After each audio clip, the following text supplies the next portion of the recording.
and welcome to the Anaheim Planning Commission meeting of February 26, 2024. My name is Lucille Kring, and I'm the chairperson of this commission. Can't hear me? Boy, that's a first. Okay, we'll start again. Good afternoon and welcome to the Anaheim Planning Commission of February 26, 2024. My name is Lucille Kring, and I'm the chairperson of the Planning Commission. We have Spanish interpreting services that are provided for tonight's meeting. Simultaneous Spanish interpretation is provided through the use of headsets, and consecutive interpretation is available to anyone who would like to address the Planning Commission. I would like to call forward tonight's interpreters to say a few words. Welcome. Buenas tardes a la Junta de Comisión de Planificación. La ciudad provee servicios de interpretación en español en las juntas de Comisión de Planificación. La interpretación simultánea al español se ofrece por medio del uso de audífonos y la interpretación consecutiva español al inglés también está disponible para cualquier que se dirige al ayuntamiento, a la comisión, declarando su petición en el podio. Gracias. Thank you. I believe we have a second interpreter. Okay, just one tonight? Okay, thank you so much. I would like to call forward, with tonight's meeting, it's a very special meeting. We are beginning regular broadcast of the Planning Commission meetings and all of our channels, including on the web and Anaheim's TV Channel 3. The first order of business is salute to our flag, and Commissioner Tran Martin will lead us in the flag salute. Please stand. Good evening. Please join me in saluting our flag. Ready, begin. I pledge allegiance to the flag of the United States of America and to the republic for which it stands, one nation, under God, indivisible, with liberty and justice for all. Thank you so much. Roll call, please. Chair Crane, Here. Vice Chair Henninger, Here. Commissioner Tran Martin, Here. Commissioner Lieberman, Here. Commissioner Perez, Here. Commissioner Walker, Present. Commissioner Castro. Here. We have a quorum. Thank you. If you would all please silence your electronic communication devices so they don't disrupt the proceedings, we would really appreciate that. The doors at the back of the room are automatic. They open when you get close to them, and they don't close until you have walked down the hall. Please move away from the doors and allow them to close if you are leaving. Today we have one item on our agenda, a workshop for the Disneyland Forward project. I would ask everyone who is going to speak on this item to please complete a yellow speaker card and give it to staff if you have not already done so. The cards can be found on the table at the entrance. When you fill out the speaker card, please indicate the checkbox at the bottom of the form as either applicant, in favor, in opposition, or neither. In accordance with Planning Commission procedures and rules of order, speakers will be called forward in this order and then in the order received for each designation. We are using the speaker queuing system starting tonight as well, so please watch for your name to appear on the monitors in the chambers and in the lobby, and listen for your name to be called. And when your name is called, if you could please line up in the center aisle for efficiency. Please keep your remarks as brief as you can. We are influenced more by the content than the length of your presentation. Before we start the workshop, though, we provide an opportunity for any member of the public who would like to speak to the commission regarding a subject not on tonight's agenda. This is called the public comment section. If there is anyone here who would like to raise an issue that is within the purview of the commission, but is not on tonight's agenda? Please raise your hand. Okay, seeing none, we will begin the workshop. I will ask staff for the presentation. Please note that as a workshop, no decision will be made on the project this evening. Staff? Thank you. Good evening, Commissioners. I'm Elaine Tian-Prasidi, Principal Planner. I'm pleased to present to you this informational workshop on the Disneyland Forward project. This is the latest in a series of public presentations on the project. The first was held before you on October 9th, which focused on the environmental review of the project. And most recently, staff presented a workshop to City Council on January 23rd.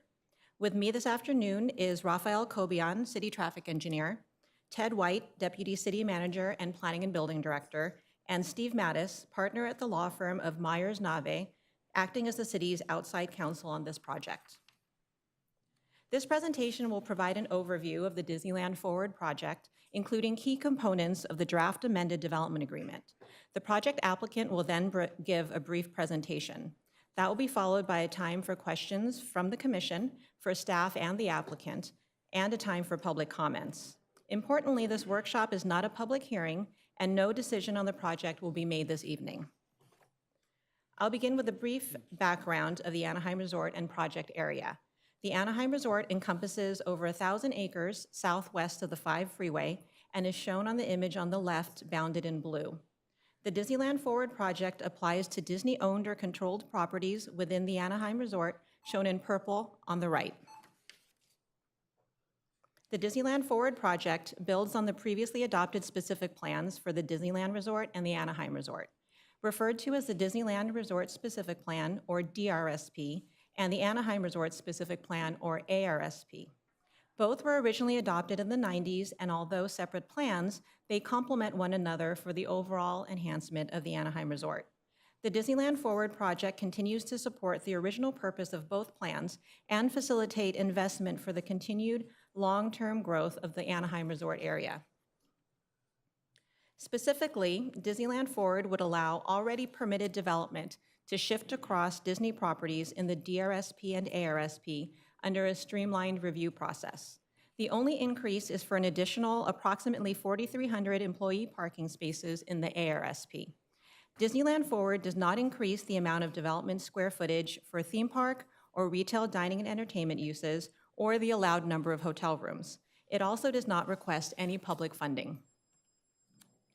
The project requires a number of discretionary applications that will come to the Planning Commission and City Council during the public hearing process in the coming weeks and months. The applications group into several areas, which I'll describe in more detail in the following slides. The applications relevant to Disney and Disney properties include updates to the general plan and land use element, the DRSP and ARSP, as well as the corresponding code chapters, updates to the general plan circulation element and corresponding street abandonments, right-of-way encroachment agreements, and an amended and restated development agreement. The project also includes amendments to the Anaheim Resort Public Realm, Landscape, and Identity programs. All of the discretionary applications were evaluated by a subsequent environmental impact report, which will also be considered by the Planning Commission and City Council, and was discussed in detail at the October 9th Planning Commission public workshop, and won't be covered today. The environmental analysis does include a number of mitigation measures applicable to project construction and operation, which I'll discuss at the public hearing. I'll begin with an overview of the general plan land use element, specific plans, and corresponding zoning code amendments. The Disneyland Forward project requires amendments to the city's general plan land use element, the DRSP and ARSP, and implementing sections of the zoning code. These amendments provide the ability to shift permitted development across Disney properties and include new or modified regulations to address theme park uses that could be developed closer to public streets and residential areas. Under the current specific plans, permitted uses are separated in discrete districts. A key objective of Disneyland Forward is to meet evolving guest expectations for an immersive entertainment environment. There are 4 locations within the Anaheim Resort in which the Disney properties are located. In simple terms, the areas identified as numbers 1 and 2 share the previously approved theme park and hotel uses. Area 3 shares the approved parking uses. Area 4 is where the additional proposed parking would be located. As shown on the left side of the screen, the existing specific plan shows that hotels are permitted in an area separate from theme park uses. The proposed amendments would allow permitted theme park uses, which include retail dining and entertainment, to extend westerly across Disneyland Drive to Walnut Street. This will allow, for example, for theme park attractions alongside or embedded within hotels and vice versa. The right side of the screen depicts this change. This is a concept rendering prepared by Disney that depicts what could potentially be built west of Disneyland Drive, mainly that new theme park uses could be intermingled with the existing hotels. This and other renderings are not a plan for what would be built, but rather shows what's possible.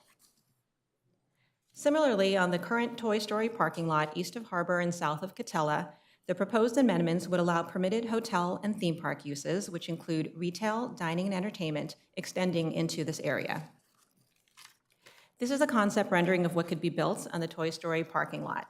It depicts a possible retail, dining, and entertainment center with hotels. Again, it's conceptual in nature, and the site could also be developed with theme park uses. The proposed amendments would allow the parking spaces approved for the east side of Harbor Boulevard, including the area currently containing the Pumbaa surface parking lot, to be shared among the Disney properties to facilitate a future east parking and transportation facility.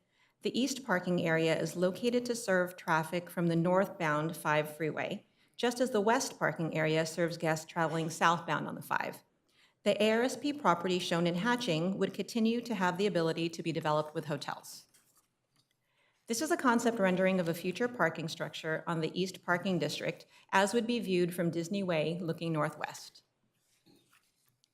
Lastly, this slide depicts the current Harbor cast member parking lot. The project proposes an additional 4,376 parking spaces for employees at this location. The property would also continue to have the ability to be developed with hotels.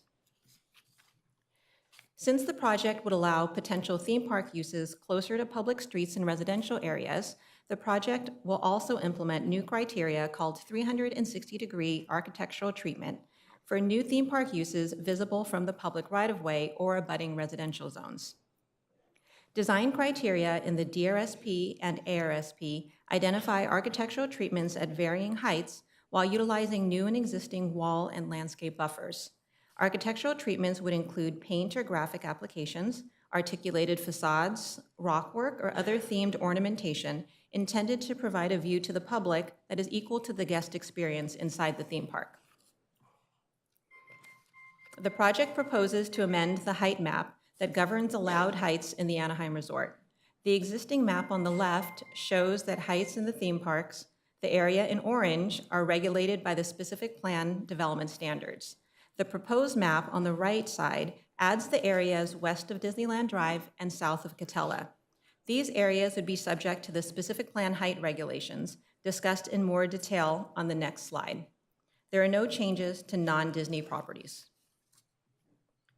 Since the project would allow potential theme park uses closer to residential areas, the project also proposes changes to development standards to address the new residential adjacency with respect to height.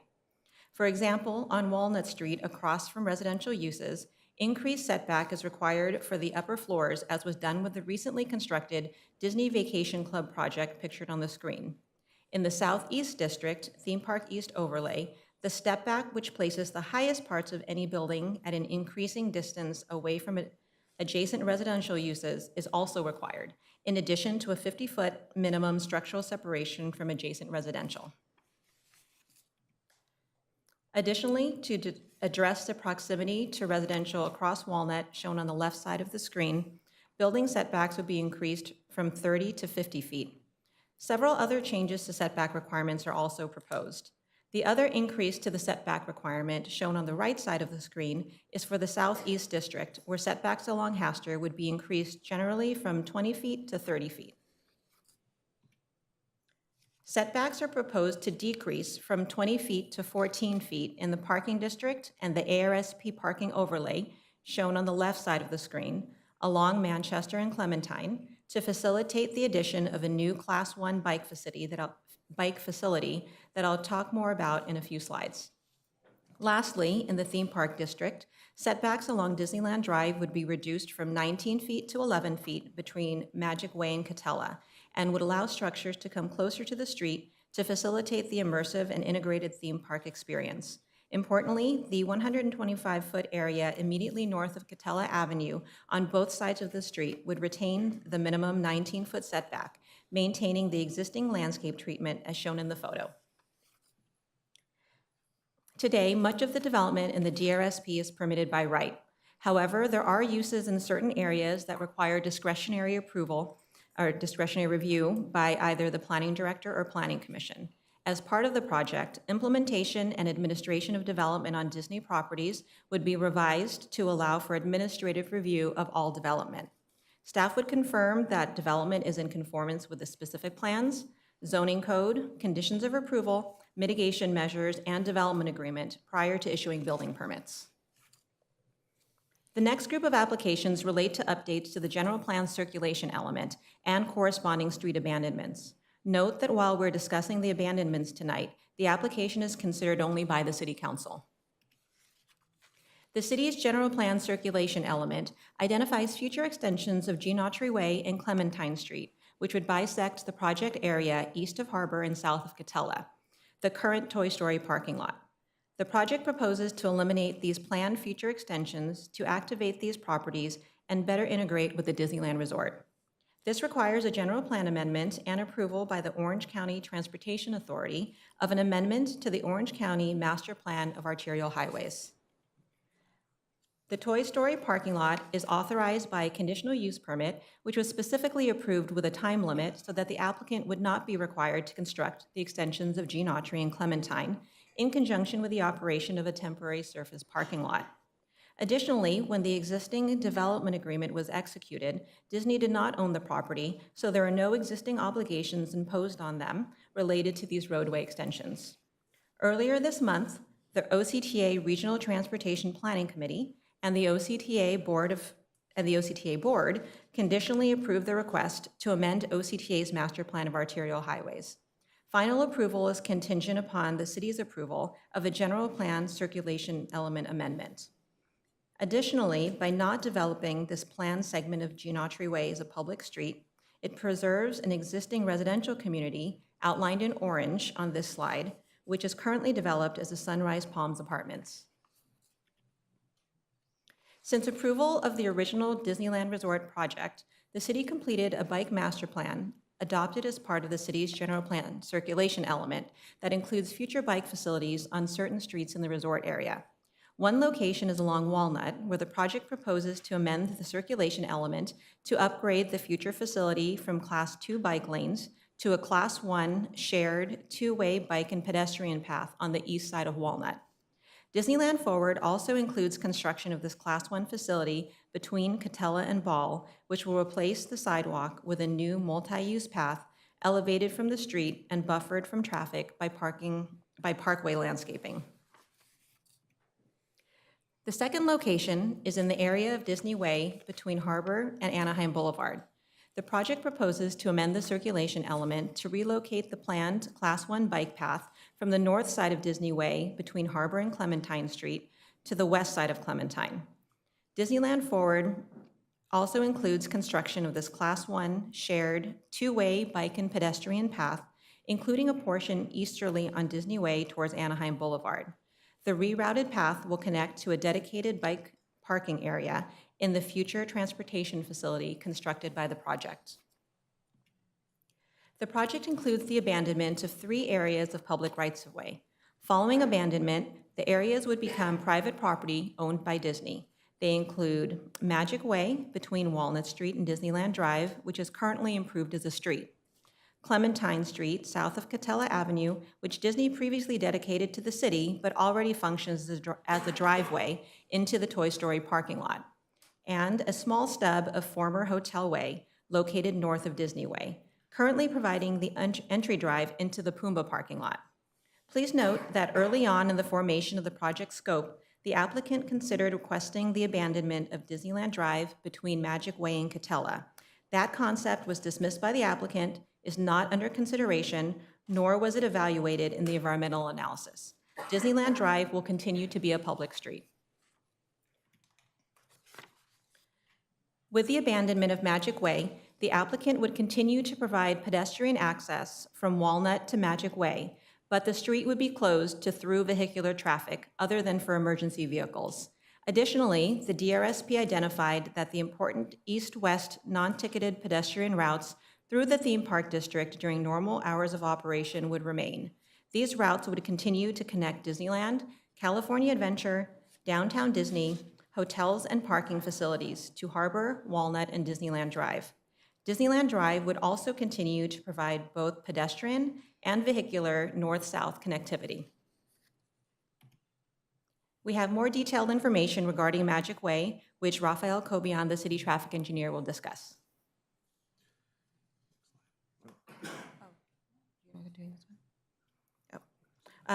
I'll cover some of the information on this slide. So first, Magic Way is designed to limit through traffic.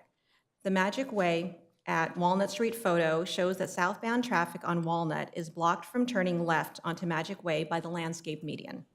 The same landscape median restricts westbound traffic on Magic Way to only turn right. The exit from Disneyland Drive at Magic Way, as well as the easterly intersection of Downtown Drive and Magic Way, are signed and designed to facilitate right turn-only movements. Downtown Drive does not allow traffic to go straight, but this is into the parking structure. Now I'll pass it to Rafael.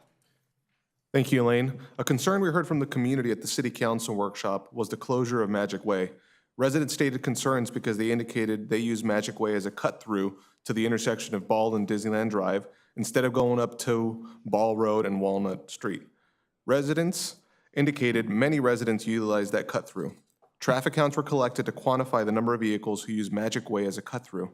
AM and PM peak hour counts were analyzed, and as seen in the figure above, in the AM peak hour, 193 vehicles make the northbound right from Walnut Street onto Magic Way.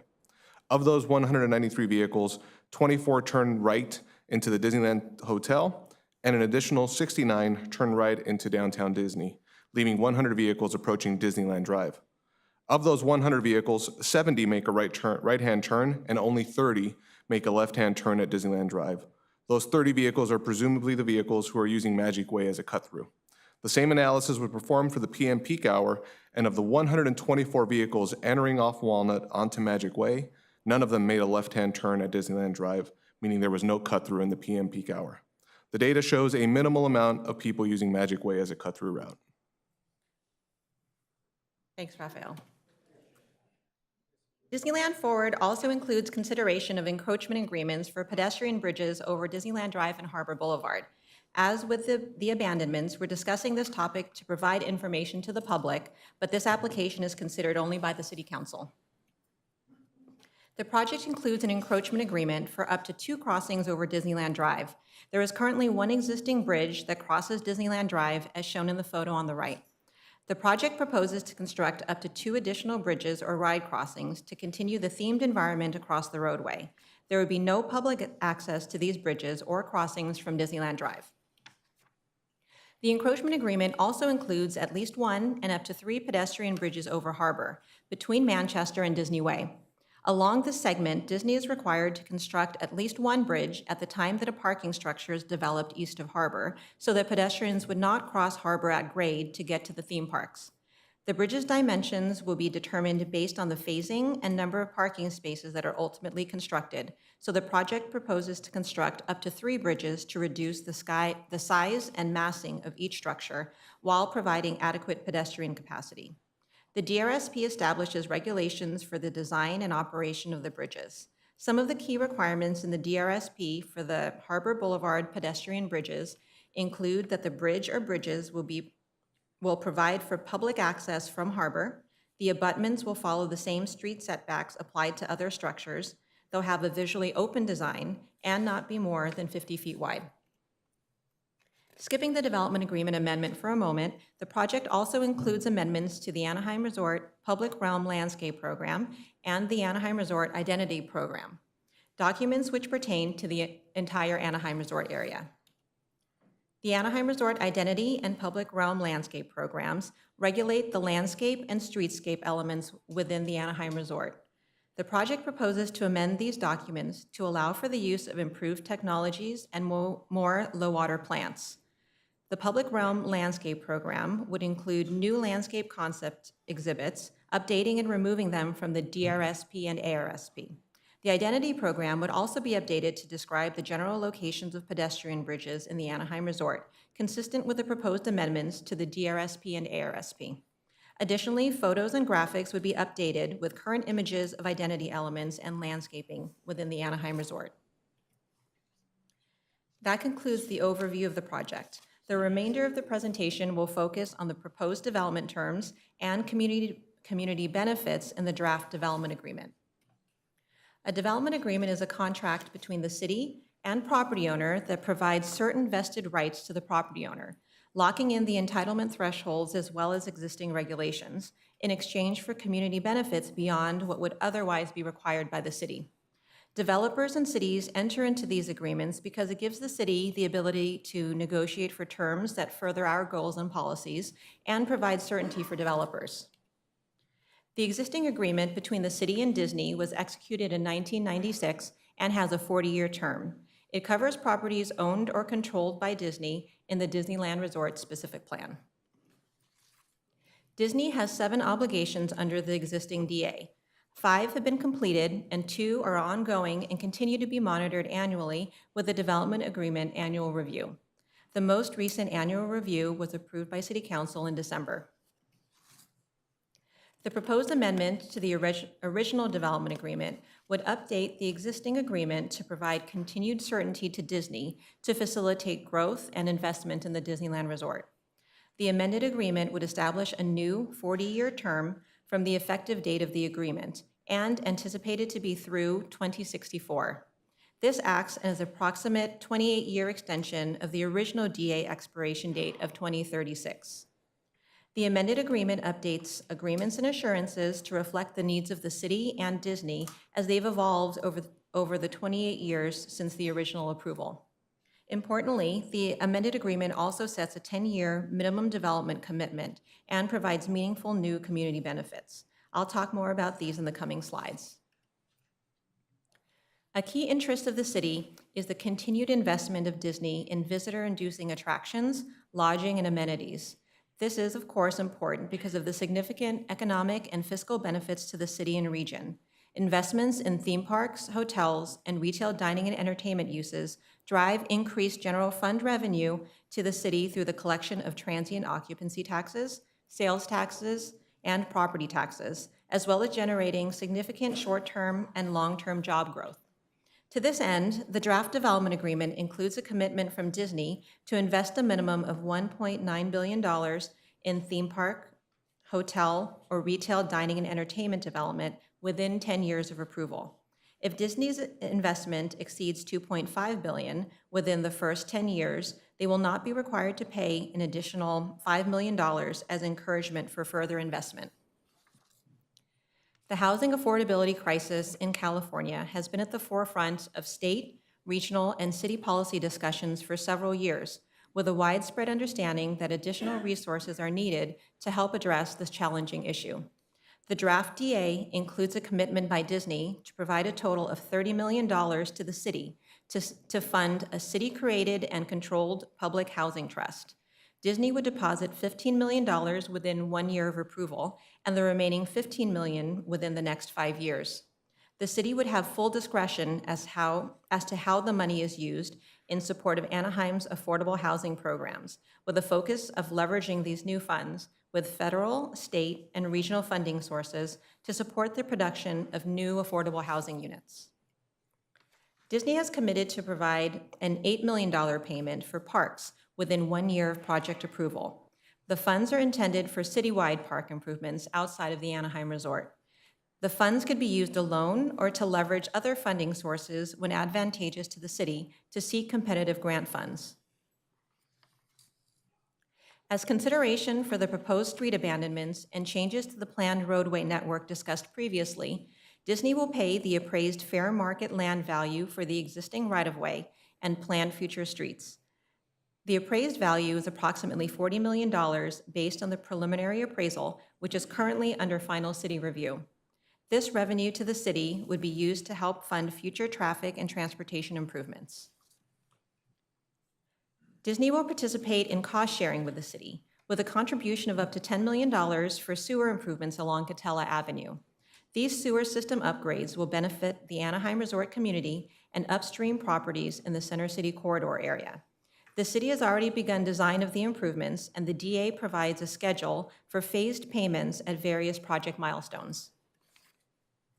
The draft development agreement amendment will extend Disney's commitment to continuing their workforce development and jobs programs at commensurate levels to their current program, which serves approximately 10,000 Anaheim residents annually through direct employment and other programs. The city would have input on the program over the next 40 years to ensure that it continues to be updated to respond to changing workforce needs and communication methods while meeting the baseline obligations. The development agreement also memorializes Disney's commitment to reimbursing the city for costs associated with providing public safety to the Disneyland Resort for fire and rescue and police services. Disney and the city will enter into a fire operations agreement covering fire and rescue services and response, as well as covering community risk reduction staffing and services. The project will also be required to construct and maintain a fire substation in the theme park district. Similarly, Disney and the city will enter into a police operations agreement, memorialized in the DA and covering personnel and equipment necessary to serve the resort, and reimbursement funding for police officers assigned to the resort area. The project will be required to construct and maintain a police substation in the theme park district and a police satellite office in the Southeast District Theme Park East overlay. The development agreement will also include provisions outlining the city and Disney's mutual interest in establishing a staffing reimbursement agreement for the provision of enhanced plan check, permitting, and inspection services, which will help expedite the development process for projects within the Disneyland Resort. The project includes amendments to the zoning code that would remove the current discretionary review process for Disney Vacation Club projects and instead be reviewed through an administrative process. The draft DA includes language requiring a transient occupancy tax revenue neutrality agreement for all future DVC projects to ensure that TOT revenues would be equivalent to those revenues received from comparable hotel products. Last, we'll take a quick look at the project schedule. This is the fourth public meeting for the project hosted by the city. Next month, we will hold the Planning Commission. In 2 weeks, we will hold a Planning Commission public hearing where you'll make a formal recommendation to City Council regarding the project applications. We then anticipate a City Council public hearing in April. This concludes my presentation. The presentation slides will be posted on the city's Disneyland Forward webpage shown on the screen. The webpage consolidates project information, including fact sheets about the project and development agreement. There is also a sign-up link to receive notices for public hearings.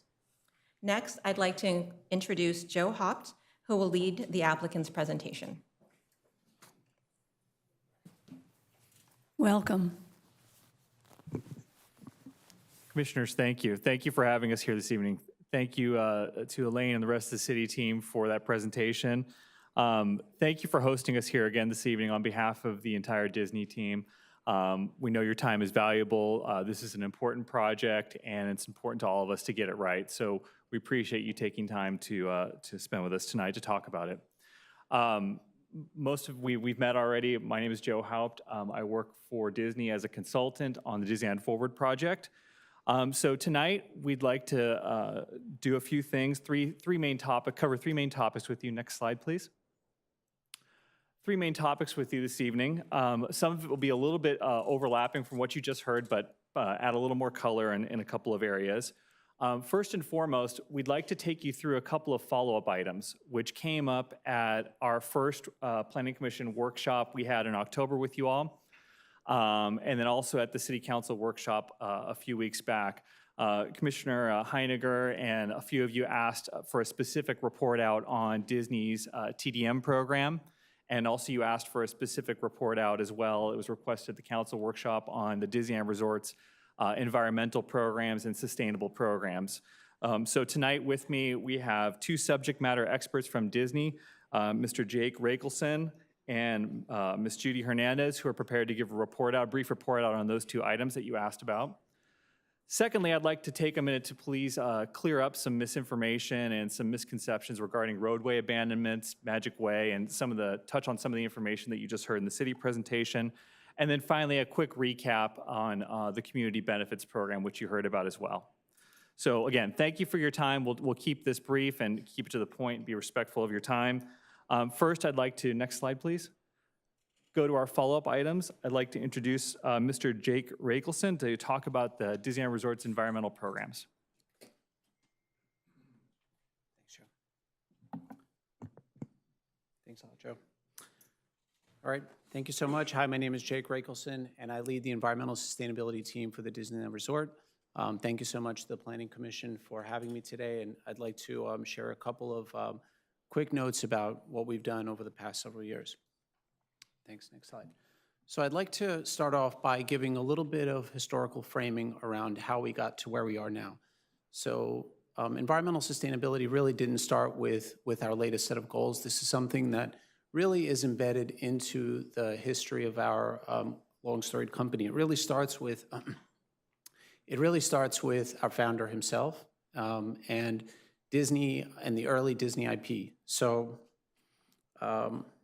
if you look at the legacy of conservation within the Walt Disney Company, you can see it threaded through all of the experience that we have offered over many years. When Walt Disney World was built, 1/3 of that land was designated as conservation land. Our first environmental policy was written back all the way in 1990. And when we first launched Animal Kingdom, that was meant as an immersive experience into the natural world. More recently, we've acquired Nat Geo, and that was a big step forward for us to bring in nature and science into how we do things and our focus on sustainability. And that really leads us to our more recently, over the last 15 years, our environmental commitments, specifically for all of our parks and consumer products. Next slide, please. So what I'd like to share a little bit about is our 2030 goals. Our 2030 goals are really our third round of public-facing commitments across the company. And we really focus on 5 key areas. I'm not going to go through all of these, but what I'll say is that the way these goals are developed is these goals are developed at a broad level, and then we develop sort of science-based targets that are focused on each of those key areas, and each of the sites across the world develop programmatic efforts to activate against each of these areas. So I'll give you a very quick example. But next slide, please. This is sort of what our decarbonization plan looks like for the Disneyland Resort. And as you can see, we know that many forces, particularly the California RPS, is going to really help us in that space. But we really pick up from where that leaves off and make sure that we have robust planning efforts to really draw down on carbon. So there's a couple of areas that we're focused on. I'll touch on each of them. We have an energy efficiency program that we've been developing. We've taken a lot of steps to focus on renewables. We're building a fuels program, and we've also included an internal sustainable design standard to make sure that we incorporate sustainability attributes into all of our new projects. One of the things that I'll just quickly mention about our energy efficiency program, over the last year and a half, we've reduced roughly 10 million kilowatt hours through a variety of methods that we've pursued locally. Next slide, please. So I'll do a little bit of a deeper dive into the focus. I mentioned renewable energy. This is a big focus for us as an organization. This is also something that we focused on at DLR as well.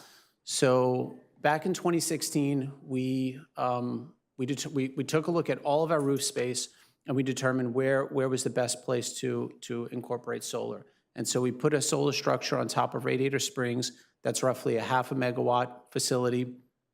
Fast forward to last year, Disneyland enrolled in the Green Power Program at the 100% level. And that was what we determined as sort of the most viable pathway for us to get to 100% renewable electricity. With that in mind, we continue to look at new opportunities and where we have opportunities to kind of step further into the space. Next slide, please. We've done the same thing around waste. This is another, the Disneyland Resort has a zero waste goal by 2030.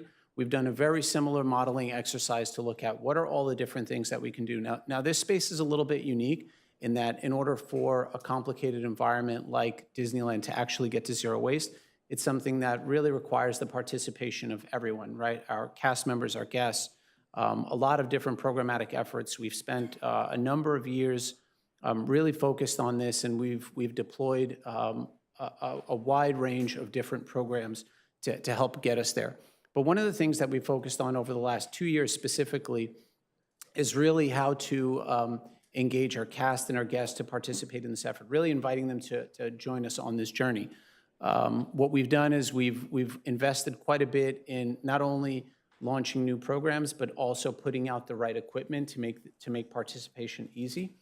I think that's a big step forward, and we're really starting to create more guest-facing messaging to invite our guests to participate. And the last part of this that I'll say is, and this is sort of an emerging space, is really to center on how we can step further into more circular economy principles and really thinking about a holistic approach around how we, the inflows and outflows of all of our materials. What I'll say is, just one quick stat, last year we diverted about 35 million pounds of waste from landfills at our resort. Next slide, please. So just to do a slightly deeper dive into sort of waste and its adjuncts, food sustainability is something that has emerged over the last several years as something that is really critical to our environmental sustainability efforts. This not only touches our waste goal, but it also has a lot of other implications. So when we think about this work, we really think of it through a life cycle perspective. So we have a number of steps on our journey. The first thing is we've worked very hard with our sourcing food and beverage partners and others, including NGOs, to really figure out what is the most sensible way to source product. We have a 100% sustainable seafood goal, which we achieved over the last couple of years, but we're continuing to step deeper into that work. We know that the best way to actually reduce waste is to ensure that it doesn't happen, so we've put a lot of resources behind optimizing how we produce food and how it gets served. We know that when food is left uneaten, that the best way to manage that is to feed it to people. And so we have a food donation program that's been in existence for roughly a decade. And then the next step beyond that is for us really, again, this was something that we launched roughly 8 or 9 years ago, is we developed a food scraps program to make sure that the additional food that is not eligible for consumption, for human consumption, is then fed to animals. We still have a lot of work to do in this space, and that last picture in terms of what's next is really showing some of the things that we've done to try to engage our guests to participate in what I've referenced in my earlier slide. Next slide, please. And the last impact area that I'll talk briefly about is water conservation. This is something that is really important to us. We know that we operate in a water-stressed area, and we go through cyclical periods of droughts. So again, this is something that we picked up a number of years ago. We've put a lot of emphasis around it. We built a lot of programmatic efforts to really try to put our best forward and to use our water wisely. Back in 2015, we started a complete campus-wide fixture replacement program that showed a lot of success in terms of the water savings. Our horticulture team has been an incredible partner in this work. They've invested a lot of funding into drought-tolerant landscaping, irrigation, controllers, and things like that, really smart management and hiring the right people to help do that.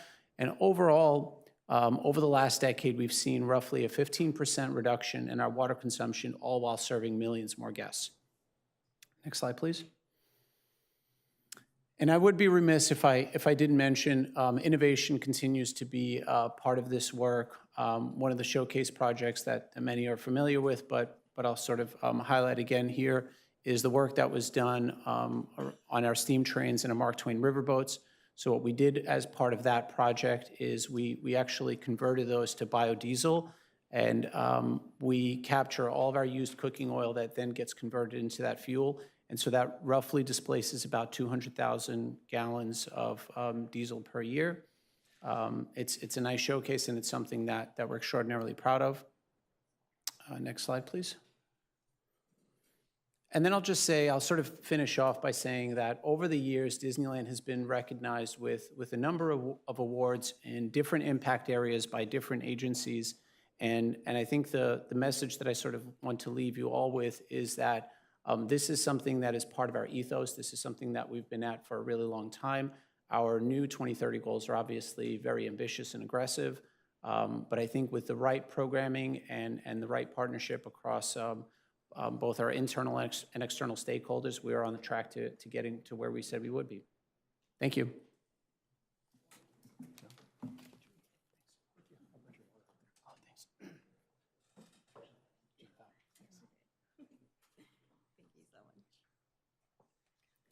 This a little bit. Good evening, honorable commissioners. My name is Judy Hernandez. I'm the TDM Commuter Programs Manager at the Disneyland Resort, and I'm very excited to be able to provide you with a quick overview of the Commuter Assistance Program. Next slide, please. Since its inception in 1989, the Disney Commuter Assistance Program was originally in place to help comply with stringent air quality requirements. And the amazing thing is that since then, it's evolved into a CAST employee benefit that we see as a helpful resource to help with commuting into the resort. As I mentioned, we refer to the program, and cast members know it as the Disney Commuter Assistance Program. We wanted to get commuter in the title to hopefully make it more identifiable as to what the program offered. Its goals and objectives continue to be to reduce traffic congestion and help with improving air quality while adhering to relevant local ordinances as well as stringent air quality requirements. We continuously look at the programs that we offer to find ways to enhance them, and we're constantly looking at ways where we can boost employee and cast member participation through different seasonal programs and incentives. Next slide, please. Well, what you'll see here is what we call DisneyCommuterAssistance.com. In 2014, we made the shift and made quite an investment to shift from an internal site to a more rideshare platform version of a tool that would help us manage all of the different incentives we have in place. We make this site specific. We're able to customize it so that it speaks to our cast members, and it really serves as the umbrella to help us both increase participation and manage all of the different program incentives. The really cool part about this platform is that it really is all-encompassing. This is a carpool ride matching system. It allows us to advertise our van pool routes. We're able to connect cast members when they're interested in being transit buddies. If they're interested in finding a cycling buddy, that's also something that happens. We also work with Google Transit, and so if a cast member has any questions about how to get to work, they're able to get real-time results for their commute, and so they get bus schedules, train schedules, and this is also the platform we use in order to manage our incentives. You'll see that part of the slide shows our daily offerings, and I'll be able to get into more detail of the presentation.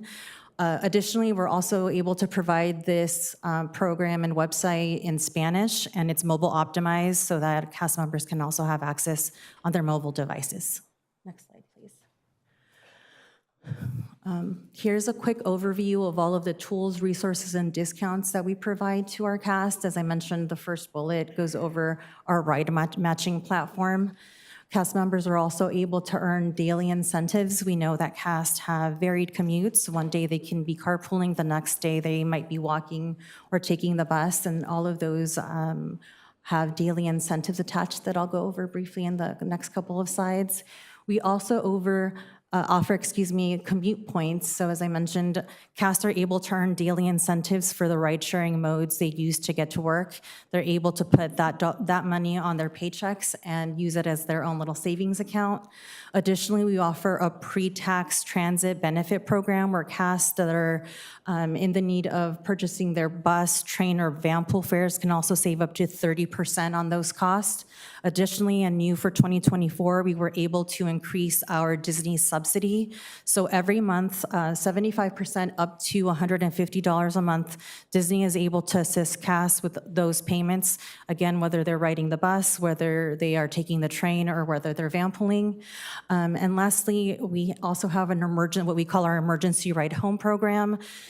It's scary to have to leave your vehicle behind and feel like, you're giving up some of that independence. This particular program is in place to help overcome that barrier. So if there's a cast member that has an emergency, but for whatever reason, they weren't able to take in their vehicle because they took the bus or they had a carpool, they're able to use a free taxi ride up to 12 times per year. Most employers in the county are doing 4, so we just want to go above and beyond because we know that emergencies are obviously unplanned and can happen. We also provide on-site amenities, so if cast members need to do on-site banking, if we have a pharmacy, there's different ATM locations, so there's additional amenities to really prevent any additional vehicle trips outside of the resort. Next slide, please.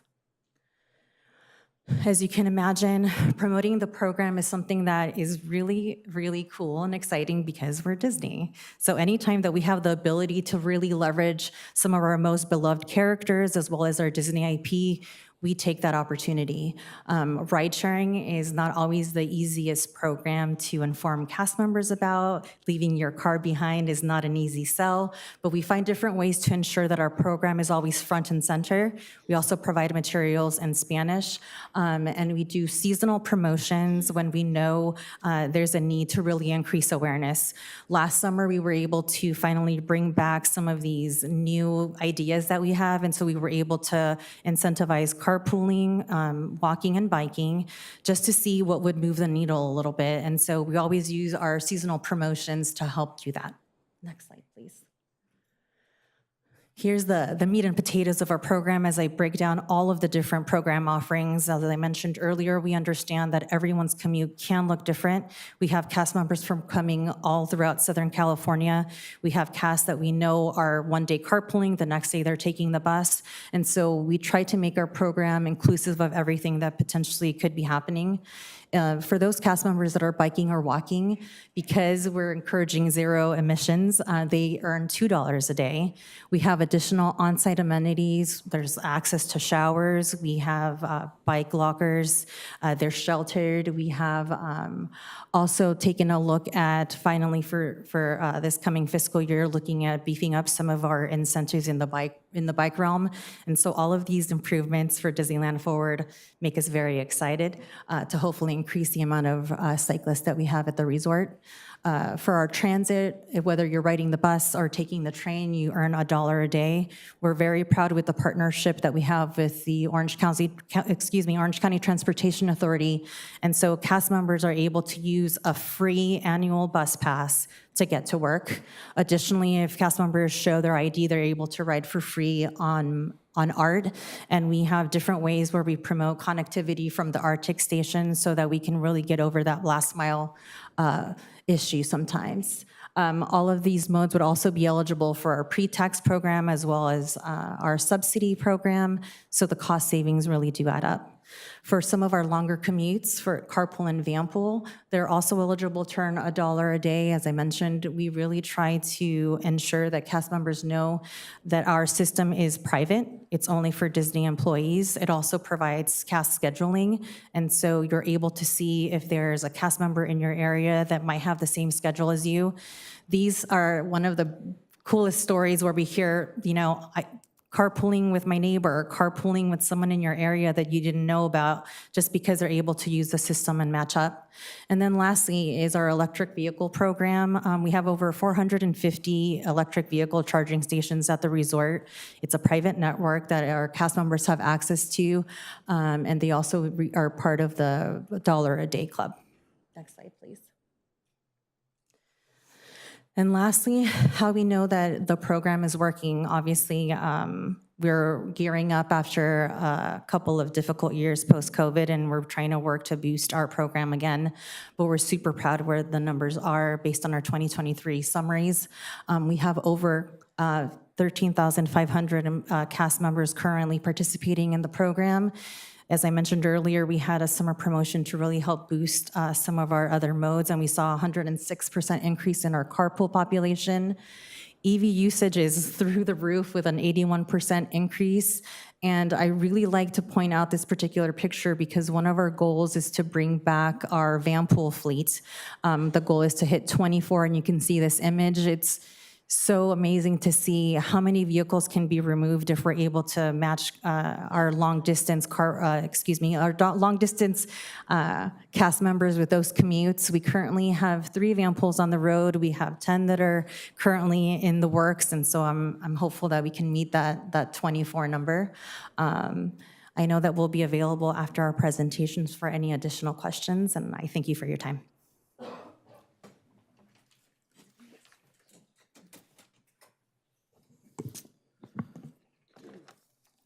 Thank you, Jake and Judy. And Jake and Judy will be remaining here, so if there's any specific subject matter questions you have on this, that when we come to that portion, if we need them to answer anything, they'll be available. The next topic I'd like to turn to very briefly is this topic of roadways and abandonments. This is largely to clear up a lot of information and provide some confirming information on exactly what's being proposed as part of Disneyland Forward. Next slide, please. As was covered earlier, Disneyland Forward proposes 3 roadway abandonments and the removal of 2 planned rights-of-way from the circulation element in the general plan as well. So I'll talk about them in that order generally. The roadway abandonments first, and then the right-of-way removal. And as staff pointed out as well, these will all be cash consideration will be paid for all of these items based on an appraisal, which is currently under city final review. Next slide, please. So the first piece of roadway that's being abandoned as part of Disneyland Forward, that's being requested for abandonment as part of Disneyland Forward, is Hotel Way.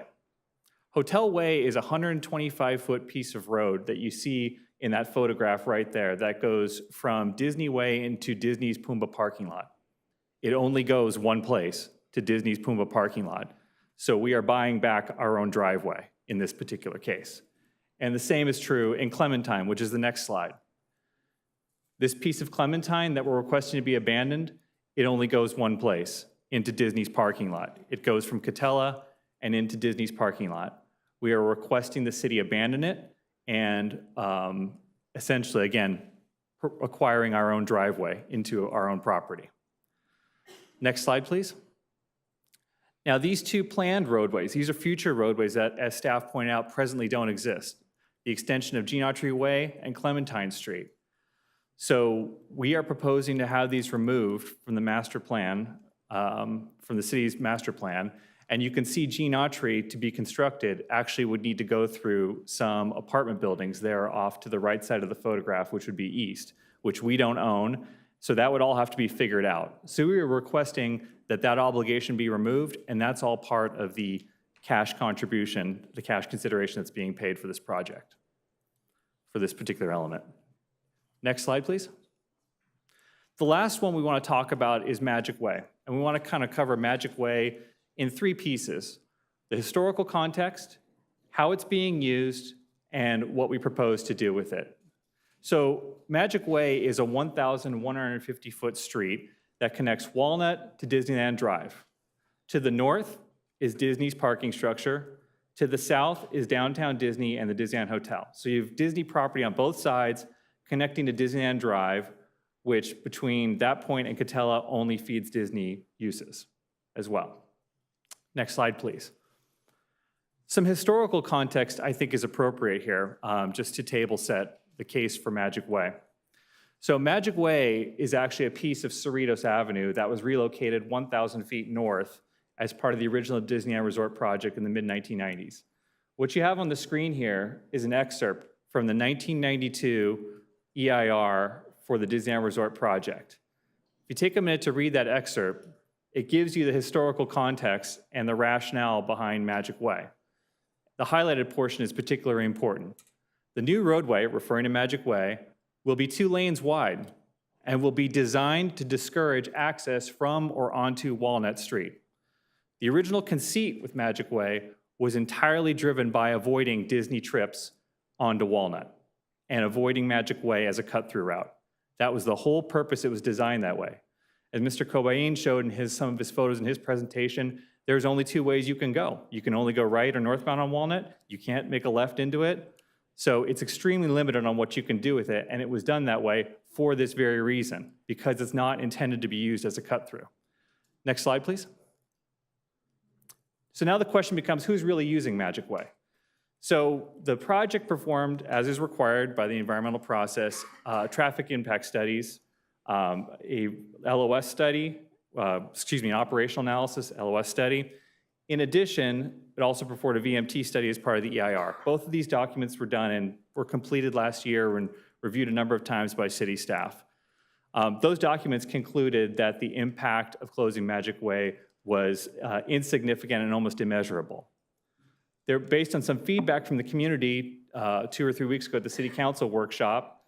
Given the passage of time, we opted to collect some new traffic counts on Magic Way to really confirm the prior understanding, triple confirm the prior understanding of who's using Magic Way and making sure that we were proceeding under a correct set of data. So 3 weeks ago, traffic counts were collected over a period of 4 days, 2 weekdays and 2 weekend days to get appropriate cross-section, 24 hours a day. The traffic counts mapped who was coming, who was going, volumes, and where people were turning. So just want to take you through a couple of data points from that next slide, please.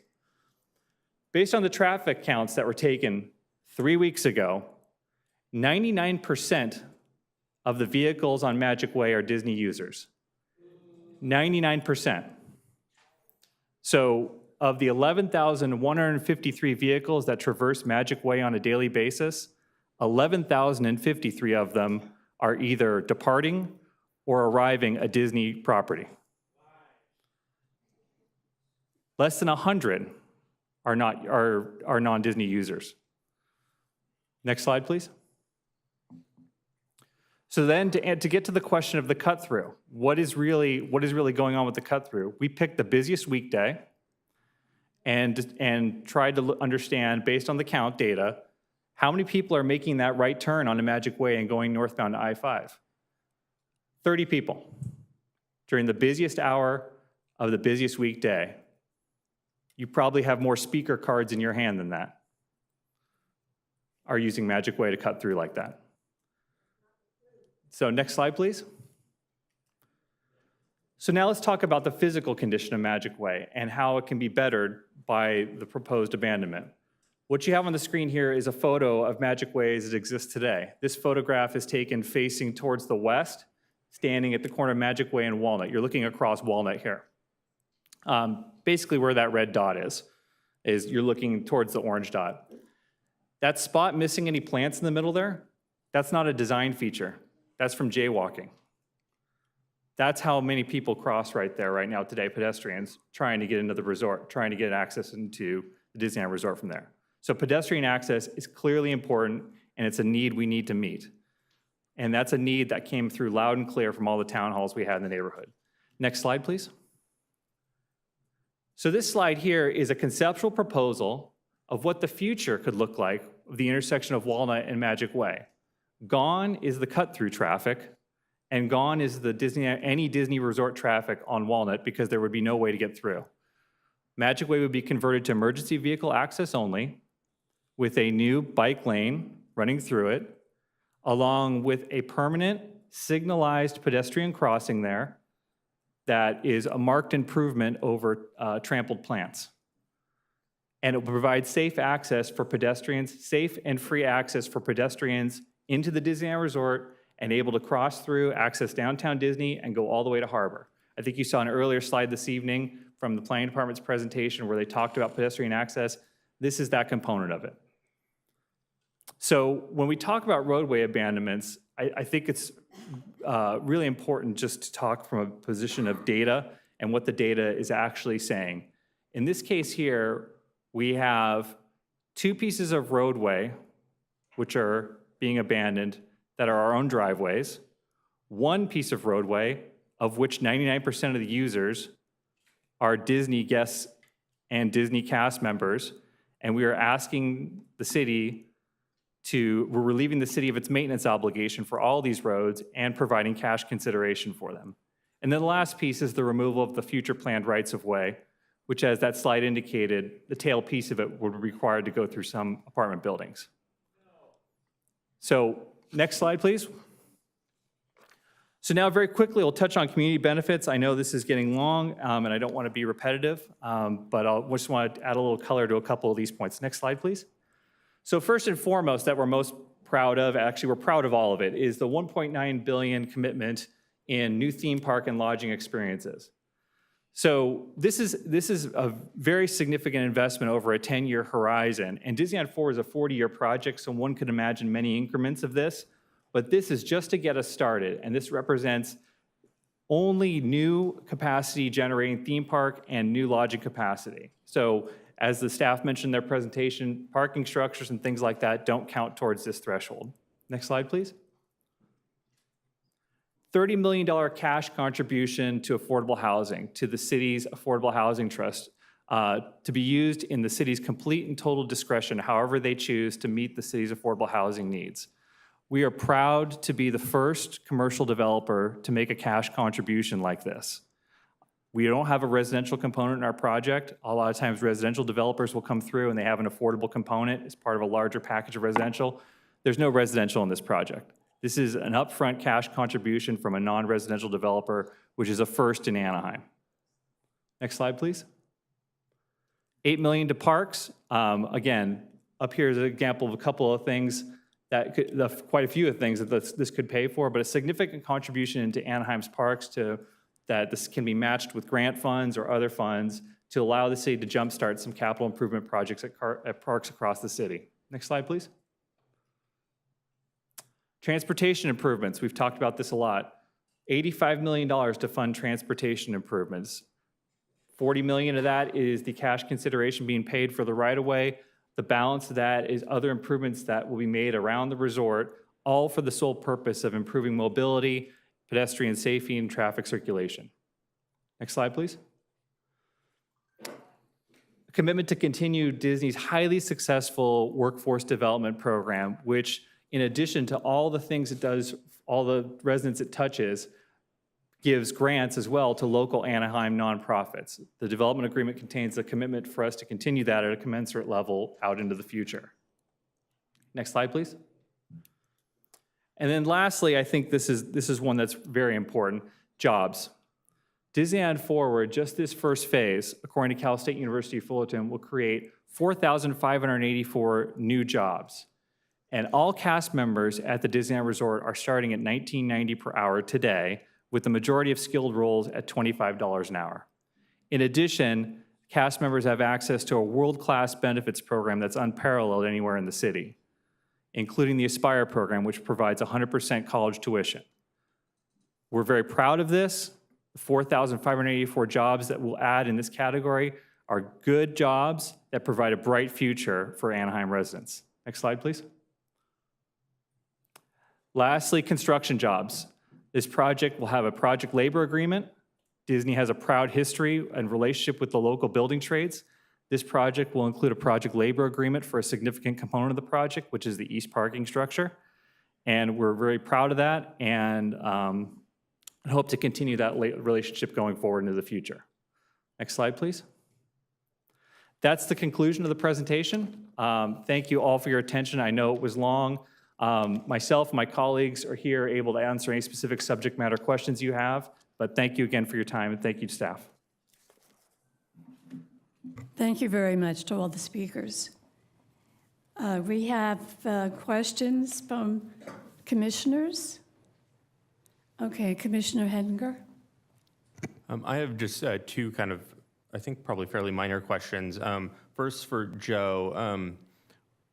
On the crosswalk there at Walnut, you showed a pedestrian gate, to go kind of down what is now Magic Way, whatever that ends up becoming. Yeah. At that gate, is that intended to be like, pushing out the security for downtown Disney, or, is that a ticketed gate, for whatever gets developed there, or is that going to be kind of an open it's not a public access because it goes obviously through private property there, but, will the public be able to, kind of walk through there to Disneyland Drive and then if they want to go down to Catella or, wherever?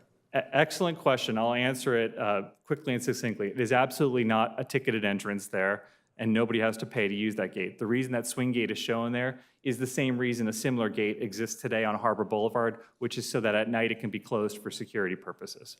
Okay. That's strictly the reason you see a gate there.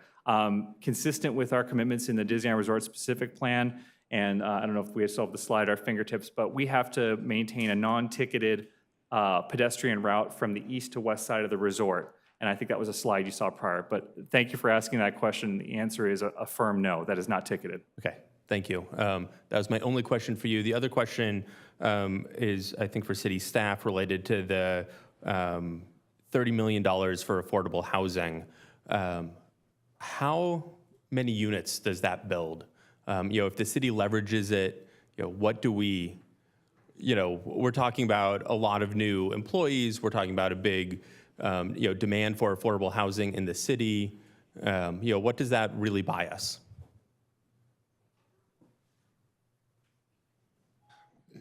Thank you for the question, and I phoned a friend with Grace next to me back here. The number that we're kind of putting out there is approximately 500, but as you know, depending on leveraging and how it's used, what programs are available, that could be a lot more. But in terms of the kind of minimum that we'd be seeking to build, would be approximately 500. That's great. Thank you, Ted. I mean, that affordable housing is what I do for a living, and my back of the napkin calculation ended up right at the exact same number, honestly. So that's great to hear. Thank you. Okay, I don't have any other commissioners who want to ask questions. I do. Oh, Commissioner Perez. Yeah, so I do have a couple questions. So first one is in terms of the scope. So I get it that we're doing amendments to the Disneyland specific plan and Anaheim Resort specific plan, and we have to make discretionary decisions, but what is essentially that we have to look at? It's essentially oh, sorry about that. My question is, I'm assuming every part of the agreement or what we're looking at in terms of Disneyland Forward is conditional upon each other, right? I'm sorry, I'm not sure if I understand the question. So you can't change anything on the different aspects so there's the changes to the specific plan, and then let's say the aspects of the land acquisition or the bicycle specific plan. If there's any changes, or let's say if there's anything done between the Planning Commission during the public hearing or the City Council, can that be done in that public hearing process? Oh, do you mean like when we have our hearing before you? Yes. And then you guys make a recommendation Correct. to the City Council? Yes, there can be modifications to some extent, with a caveat that some things might need environmental clearance. Yeah. And I get that. And the reference of my question is, what is essentially the internal scope of what we're doing? Because I know portions of the project are only related to the City Council, and there's our portions that essentially, yes, we are making the approvals, but it's ultimately the City Council's at the end, and then we are making recommendations. So I'm kind of wondering where those aspects lie in terms of the aspects of the project. So the Planning Commission makes a recommendation to the City Council on the land use changes, so the general plan, the specific plans, and the zoning code, and the circulation element. The components that are strictly City Council review and consideration are the street abandonments and the right-of-way encroachment agreements. Got it. Okay, so then this is just the follow-up on the presentation. So was including the street abandonments with the circulation element amendments just for the process of making it easier for the presentation? The circulation element amendments do require review by the Planning Commission. Yeah. No, I get that. Okay. But I was just wondering in terms of the actual presentation, because just for records purposes, it looks like circulation element amendments and street abandonments are together, where street abandonments and right-of-way encroachments are in agreement. Yes, So, we just put them together because they had to do with roads. yeah, got it, just wondering. Okay, sorry. My next question is in regards to the height map. Is it kind of like arbitrary in how the process, hypothetically, this all gets approved? Is that height map arbitrary and towards Disney because they have the ability to move forward, or is that still ultimately the approval of, in this case, staff? Staff currently, under today's regulations, review projects against the height map, including Disney's properties in the existing hotel district and in the southeast district. So on the right, it's showing the areas that it's taking it off of the map in terms of using the contour lines. The code will dictate how high things can be in those orange areas, but staff will continue to review that against the code. So that's, staff still has final approval or final work through, right? Correct? Yes. Just trying to confirm, okay.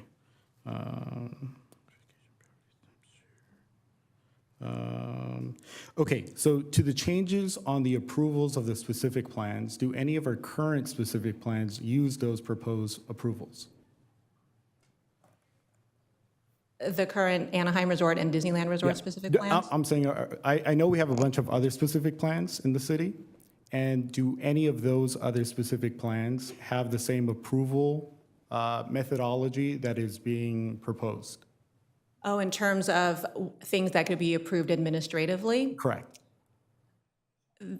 All of the specific plans have development that could be approved administratively.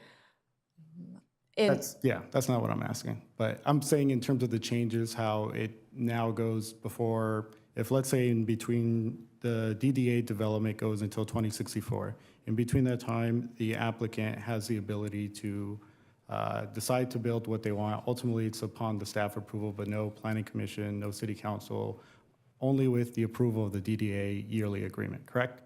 No, they're unrelated. So the development agreement locks in development standards, like that's one of Yes. the things the development agreement does. But absent the development agreement, the proposed changes to the specific plans and the code would remain in place unless beyond that time, someone proposes to make a change going through the process that we're going through now. So it would be essentially the continuation of those specific plan amendments. So it'd be continuation of Anaheim specific, Anaheim Resort specific plan and the Disneyland Resort specific plan, correct? The changes that we're Yeah, proposing correct, as part of correct. Disneyland Forward, Yeah, yes, those would continue. okay. No, I get you. Thank you. I hope I'm understanding Yeah, and yeah. answering. No, you are. Okay.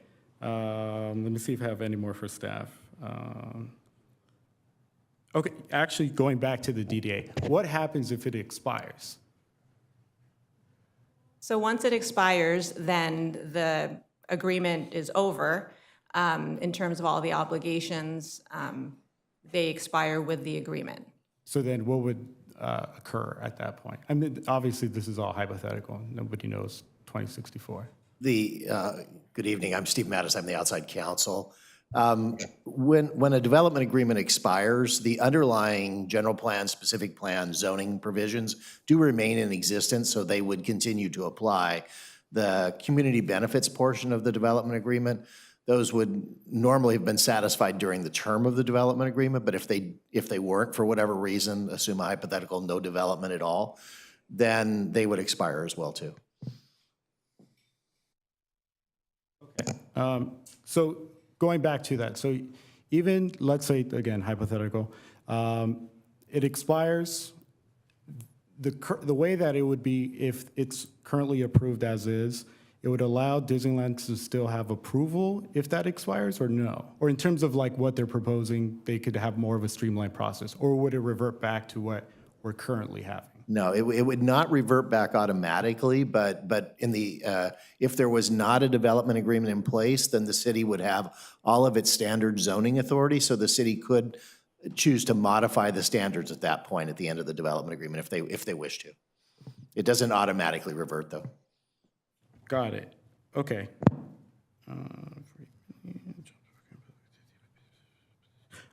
In regards to the substation and the satellite facility, what is the scope? Like, what is a police substation, and then what's a fire satellite facility? Like, are there a bunch of trucks, or is it like a whole operations, or what? There are components when the Planning Commission receives the development agreement, there are components of that, so they have certain portions of equipment. If the commission would like, I could give you a better description of it in just a little bit. Let me just look it up and I'll let you know. Yes, and I asked more in terms of the scope of, is it just really another police head, like another, in terms of this case for the police substation, is it just another substation or is it something more? And then in terms of the satellite facility for fire, is it a satellite facility or is it just an actual fire station?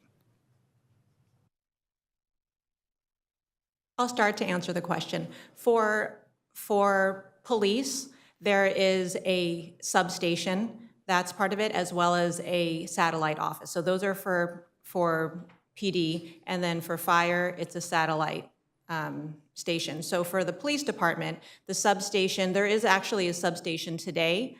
It's a smaller facility in like a modular building, but the proposed project would have a brick and mortar, like a full facility. And I think Steve is looking up the details as to what would be included, but includes parking and offices and bike storage and things like that. In the satellite office, it would be mainly offices, so that, and this would be in the theme park east overlay, so kind of detached from the rest of the theme parks, so that police officers would be stationed on site to be able to respond to incidents more quickly, but wouldn't be as large or have as many components as the substation.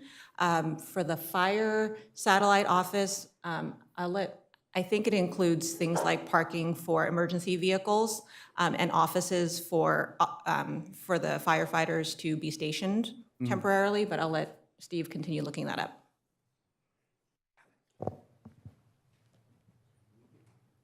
We can provide that information to the Planning Commission. Let me just look. The detail in the draft DA is more narrowly defined. I would share with the commission that both of the substation arrangements are actually implementation of mitigation measures. And as Elaine has indicated, they do have components, parking facilities that are available to them. And I can give. Joe, would you like to speak on that? Yes, thank you. It is a mitigation, Mr. Mattis is correct, it's correct. It's a mitigation measure. It's in the draft EIR. I have that section right here. In this particular case, for fire, it includes designated parking stalls, medic truck, ambulance, medic golf cart, and 2 staff vehicles equipped with a dedicated fiber optic line, 2 offices and 2 workstations each, break room and a kitchen type area, day room able to accommodate 8 personnel, 4 paramedics, 2 ambulance, 2 community risk reduction, restrooms, showers, locker rooms. And then police. Police will include designated parking stalls, including EV charging stations for approximately 4 to 6 EV and 50 to 20 regular spaces, dedicated fiber optic line, minimum of 2 private offices, conference and briefing room, interview room, kitchen, break room, locker room, shower, restroom, lockers, enclosed bike storage for at least 12 bicycles, and equipment storage. And then while I'm here, on the question of affordable housing, obviously it's in the city's purview, however they want to use those funds, but a good case study, and I know you're familiar with it, is Fenimore Place, where Orange County Housing Trust put in $1.5 million, and I think that turned into 102 units. So just a good case study for your background. Thank you, Joe. Kind of going with the scope of that kind of doesn't sound like small operations of it. And I'm assuming it's like a lease back, so it's still the city's property as it in the actual facilities? Disney would construct the facilities, but the city would be able to operate within them. So would we be subleasing them, or how would that be Well, structured? they're operated, Disney will provide the space to them. There are requirements under the development agreement for both a fire operations agreement and a police operations agreement, and that will also articulate the basis upon which they would operate it. The city would have the continued right to be able to use them once constructed. So it's more essentially that within the agreement of Disneyland Forward itself, it's that Disneyland has to provide facilities in order for the police and fire to do their job. Okay, got it. So in kind of with that, was there ever kind of just a conceptual thought from staff about just making them full-blown police substation? Like, I mean, something much larger than what they kind of sound like on paper, and then even to the fire, I mean, it already kind of sounds like another fire station. Why not make it a fire station? Well, again, the basis for the requirement of the substations is the environmental impact report, and they are mitigating to the level that's necessary under the environmental impact report. So the concept of a, if you will, of a full police station or something like that is beyond what the EIR had identified as a required component. And I'm assuming that has to do because of the lack of housing where there's 24-hour living situations, correct? Because of that aspect of the EIR? Let us get back to you. And you're talking about for the fire side, Yes, correctly? yes. And I say that because as an example, Understood. right? The Angels development, we were going to have a fire substation there because there's living components in addition to all of the development. And I'm assuming that's why we're not having a fire substation here, correct? Yes, the Platinum Triangle fire station was not related to the Angel Stadium deal or development. It was to serve the entire Platinum Triangle. Can I jump in here for a second? Correct, because of living, like there's housing in the immediate area, correct? Because of everything. I'm going to jump in here for a second. Joe, can you describe what the current fire station satellite office is like at Disneyland? Or can somebody, this is going to be duplicative of that. Yeah, Commissioner Kring, I don't have all those details beyond just knowing it exists. I do know one exists today. Somebody from Anaheim Fire might know more than I can, but we can follow up with you on that. Yeah, and the chief is here and available to Pat, answer can you questions. come up and put some light on this?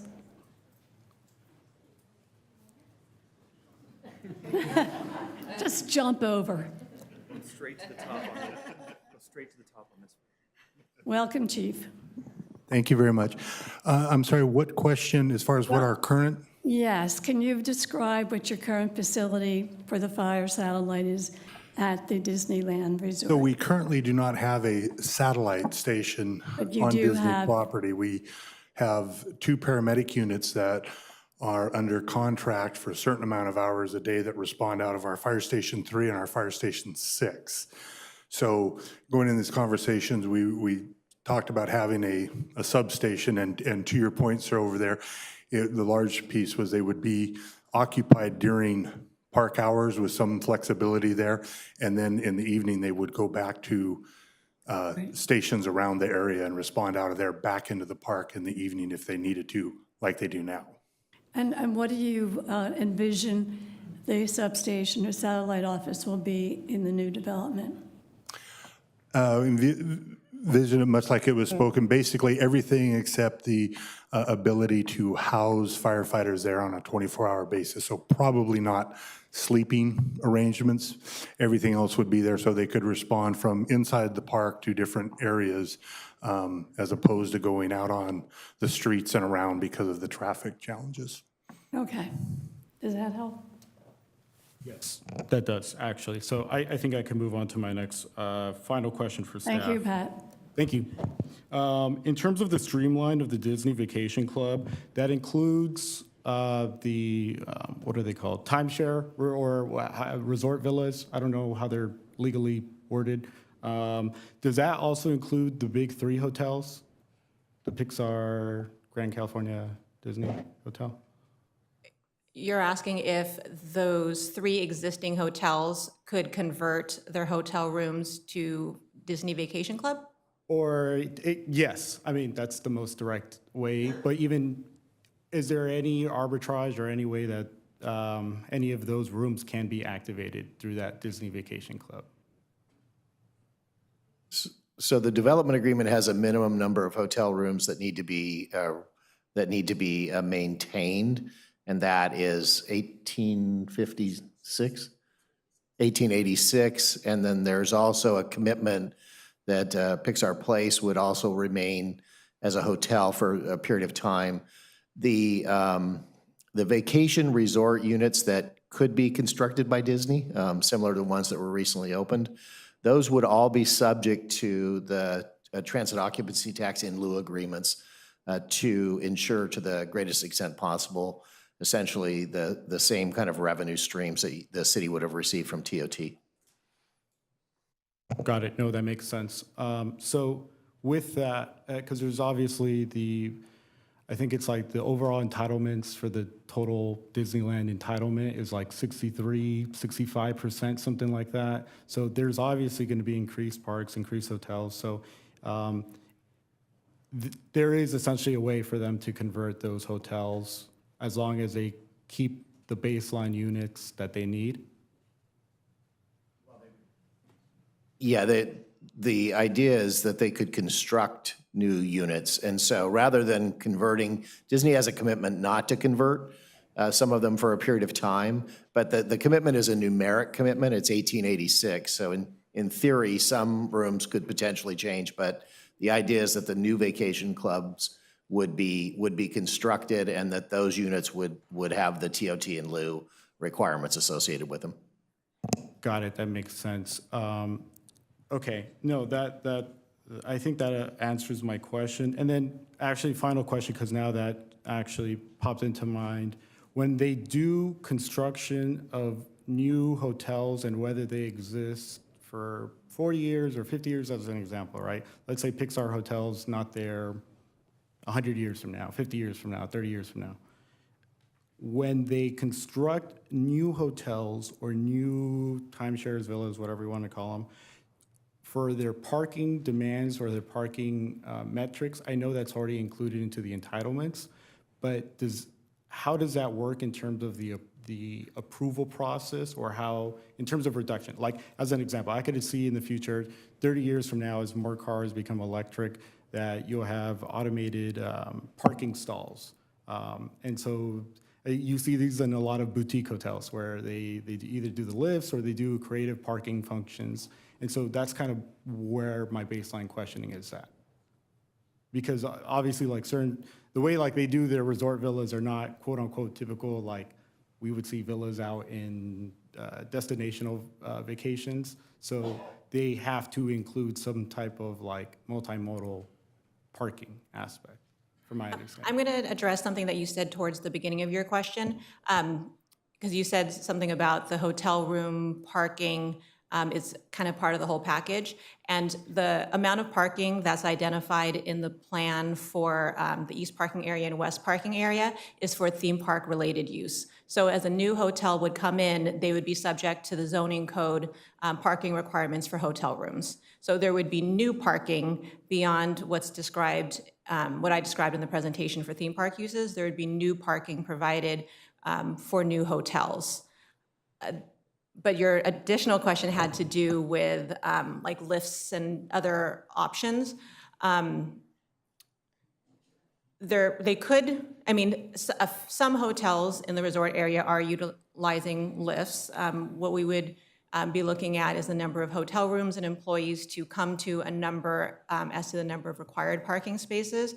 And we do also have standards for how those parking spaces are sized and constructed. But lifts are a potential option.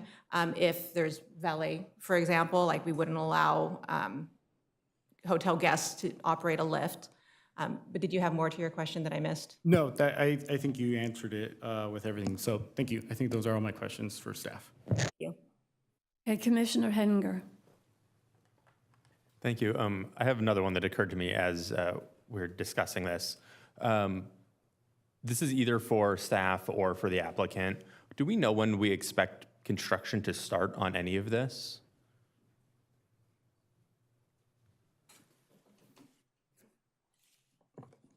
The short answer is no, but we have an obligation to complete the investment cycle within 10 years of the agreement being signed.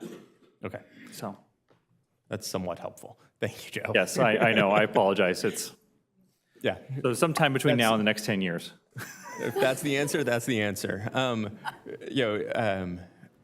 So recently, at the end of last year, the city of Beverly Hills lost a lawsuit regarding their housing element, and they've been stripped of their ability to issue building permits. In light of the fact that Anaheim doesn't yet have a compliant housing element, is there a risk that that noncompliance will hold up being able to pull building permits for this project?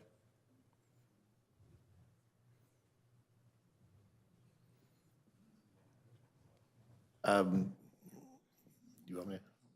Yeah, no, so there's always risk when you don't have a certified housing element, but that, I wouldn't equate one necessarily resulting in the other. There's a process that would have to be followed before that could be done, and to the extent that the city is working, and I'm going to defer to others on the team, on the housing element, HCD has worked with the cities in many instances as they've completed their housing elements, because there are a number of cities both throughout California that have not met the initial timeline, yet they're still issuing permits and they're continuing to work through the process with HCD. Okay, thank you. Commissioner Tran Martin. Thank you. So I actually wanted to follow up on the initial question that Commissioner Henninger asked about the gate for Magic Way. And it just dawned on me, so about 12,000 vehicles use that. So where is that traffic going to be diverted? Particularly when you think about the events that are happening at like Disneyland Hotel, that's the place, that's the area that folks use to enter property. So I'm curious how, like, where is traffic being diverted in the event that that does get closed? Commissioner Tran, I can take that question. That 11,000 is on the eastern side, so that's closer to Disneyland Drive. A lot of those trips are coming northbound on Disneyland Drive, making a left turn and then going straight into their parking structure. So that would still be, there would still be access to that parking structure that would be provided.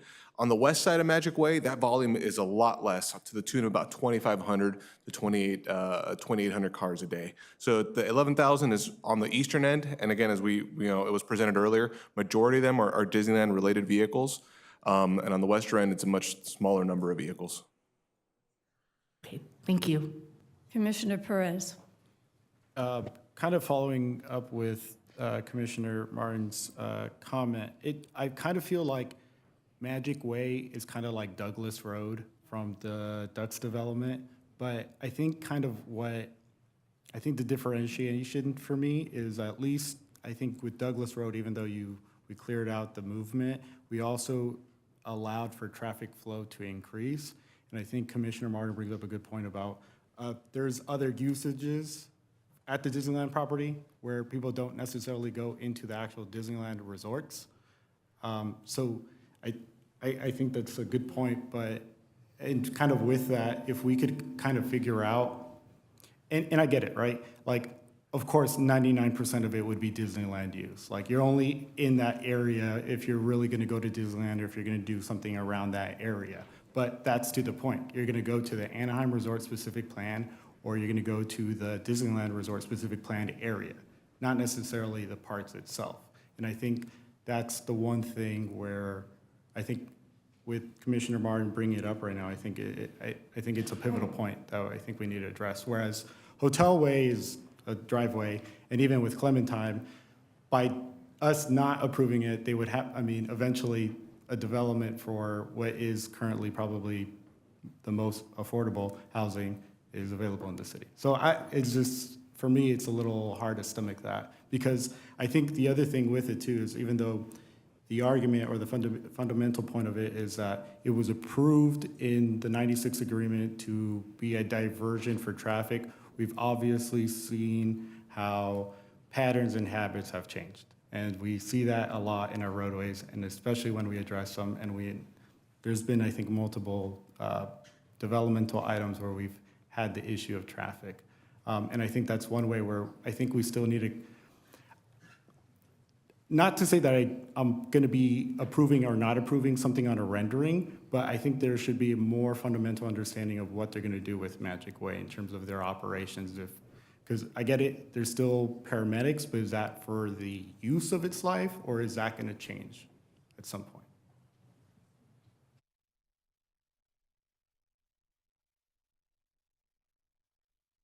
Can somebody answer that at a later time? Ted? I'm not sure that I heard a question there necessarily, but I thought that was just a statement. I will say though that in terms of the 2,300 trips approaching or turning from Walnut onto Magic Way, I mean, essentially most of those are coming from either north or south, and so if you were a trip that was used to taking Magic Way, you would be, if you're coming from the south, you would either be turning right onto Catella and then going up Disneyland Drive, which has significant excess capacity and is very much able to handle that traffic, and or if you're coming from the north or on the west from Ball Road, you would continue eastbound on Ball Road and turn right on Disneyland Drive. So it's pretty, that's where the trips would go, essentially, is that they would be absorbed onto streets that have adequate capacity to provide for that traffic. And if I may add too, Magic Way is such a small roadway that in our models that we use for doing traffic forecasts, it's not even modeled. So all this traffic that's going through there has already, in our traffic analysis, been assumed to be on Walnut and Ball and going around just because Magic Way is so little. And during construction and after, there'll be a lot of signage directing people away from Magic Way. Okay. Secretary, do we have any cards? Well, somebody mentioned 30. I'm not sure how many there are. If you could call the first 5 names, please, and if you could line up here in the center aisle.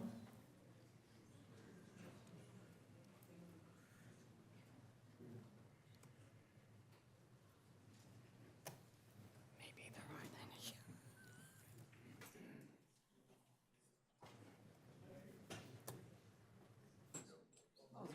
See, I said there were no speaker cards. Okay. So if you see your name, please line up.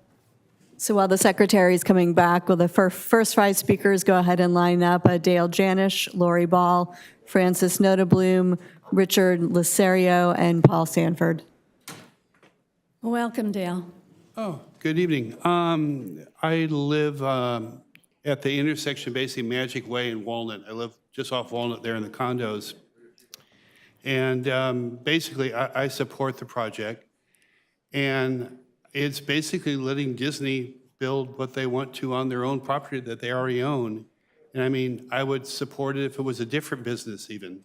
Excuse me, could the people leaving please step out or step in because the noise is disrupting our speakers? Thank you so much. Don't count that time against this man. Thank you. Continue. Okay.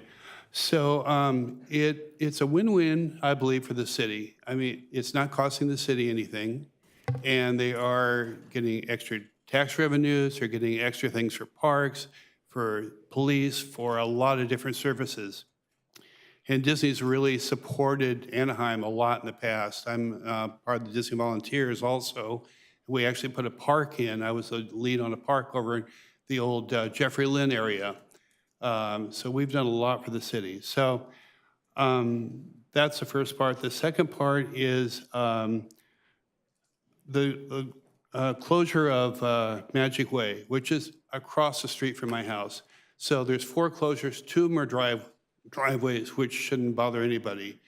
The other one on extending Gino Autry means you'd have to buy up apartments and everything else. It goes across Disney property, but it would dump people from the stadium on the harbor, which I don't think we really need. Harbor's got enough traffic. They can already get to the freeway from the Anaheim Stadium, which is great. You can leave there, go out the gate, and run on to the freeway. Magic Way is, I believe the report that they did, I see traffic out my window every day there. And one thing that they haven't really brought up yet is the employee parking there for downtown Disney and for the hotel is off of Magic Way right now. But in the artist conceptions, all that goes away. All that parking goes away. I have a feeling it probably would go to Ball Road lot, but I don't know. the future will tell. So that's going to free up a lot of traffic.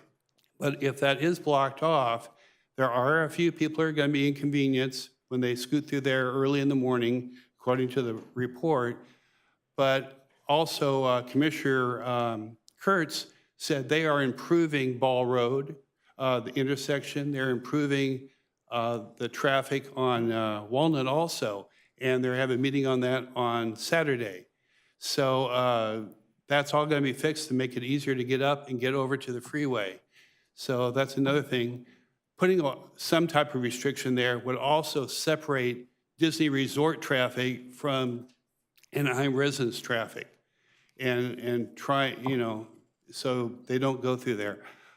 We have lost guests that like to make U-turns against traffic there, all sorts of stuff. So anyway, I see my time's up. Yeah. I thank you so much. You're welcome. Good points, Mr. Janis. Lori, welcome.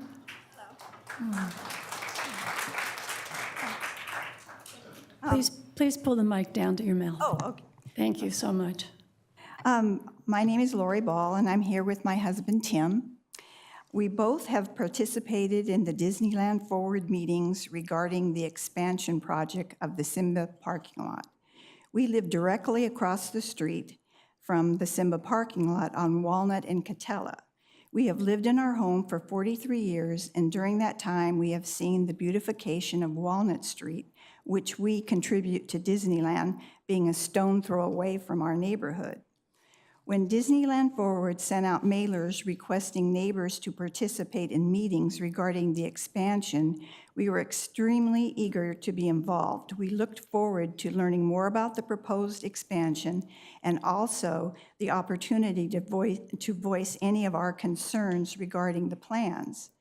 I spoke to many of my neighbors about attending the meetings. Some of them politely listened and showed no interest in attending. It was nearly 3 years ago that we had our first meeting. The neighbors who attended the meeting had a myriad of concerns. In the interest of brevity, I will only mention a few of the major concerns, such as traffic, noise levels, crosswalk needed at Magic Way, and parking. Disneyland personnel hired outside experts in each field to prepare comprehensive analysis on each of our concerns. The information provided was valuable in assisting us in a collaborative outcome to these problematic areas. I understand that there are other speakers here this afternoon with different concerns regarding Disneyland, but I am here to report on the outcome of our 3-year experience working with Disneyland Forward to mitigate the concerns of Simba parking lot and a safe resolution to the hazards of not having a crosswalk at Magic Way. Being able to meet with Disneyland Forward and our neighbors to express our concerns and participate in reasonable, not always perfect solutions, or solutions that only favored those of a few, have provided us with knowledge about the upcoming project. Thank you. Thank you so much. Ms. Nottebohm? Good evening, Welcome. Chair Crane and Planning Commissioners. I come before you this evening along with my husband, John, a 26-year resident of D4 and immediate neighbors of the Disneyland Resort. We began meeting with Disneyland Forward in February 21, exactly 3 years ago. There has been a consistent group of neighbors at all these meetings. We believe that this project belongs at the commercial side of town, but quickly came to realize that with city permits, Disney could do what it wanted with its property. As neighbors, we're pleased to express our gratitude for the collaborative effort and open communication that have defined our engagement with Disney and its engineering contractors during all this time. Our main concern was noise emanating from such a huge project coming to the Simba lot so close to our homes. We are referred to as the noise-sensitive receptors. And the Simba and our perseverance on all of this has borne fruit. Over the 3-year period that we collaborated with Disney, and per the EIR, and Elaine this evening to reiterate that, we achieved a 50-foot setback in the Simba lot, along with a 30-foot landscape setback, both of which are measured from the back of the sidewalk on Walnut closest to our homes. There's a 12-foot minimum wall requirement, and if attractions are built, the noise study calls for either a 30-foot building or a 30-foot wall between the attractions and the property line. All rides and immersive experiences will be enclosed within structures with 360 architectural treatments. Disney will be obligated to present a noise study to the city prior to the issuance of each part of the permit process. It is well known at Public Works and with Raphael and Rudy and at Disney that since last May we've been in discussions and hope to continue for meaningful solutions to traffic calming on Walnut, especially at and around Gate 26 on Walnut. This is the Disney Gate 26. There's a continuing problem with speeding traffic. The last accident took out a city light standard with the electronic speed recorder on it on New Year's Eve. The light standard prevented the speeding car from crashing into an apartment building at Hermosa Village. Over the years, one person was killed crashing into a tree on the median on Walnut, and our neighbors have had incursions into their homes and property with speeding cars. Studies have been done already at both the city and at Disney regarding Walnut, and the master plan includes a bike lane on the east side of Walnut. Closing Magic Way to vehicular traffic would ensure the safety of the hundreds of pedestrians crossing Walnut. And a pedestrian signal and crosswalk at Magic Way, which would slow down and deter traffic from using Walnut. I see my time is up. Thank you for your time. Thank you for the comments. Welcome. Good evening, Commissioners, staff. My name is Richard Losario, an Anaheim resident, a Labor's Local 652 third-generation member, and I am brother to many of my brothers and sisters that are employed by Disney at the current moment. And I'm sure the fire station and police station would be built very well by my members and brothers and sisters. The question was, when is it going to be built? We're ready to go to work tomorrow. So if this project moves forward, know that it will be built by people that live in Orange County. Many of them live in Anaheim, and we're ready to go to work. Thank you. Thank you. Welcome, Paul. Good evening, esteemed commissioners, and I want to thank you for the process tonight. I continued to learn so much about this project. I'm Paul Sanford, and I'm CEO of Wincome Hospitality.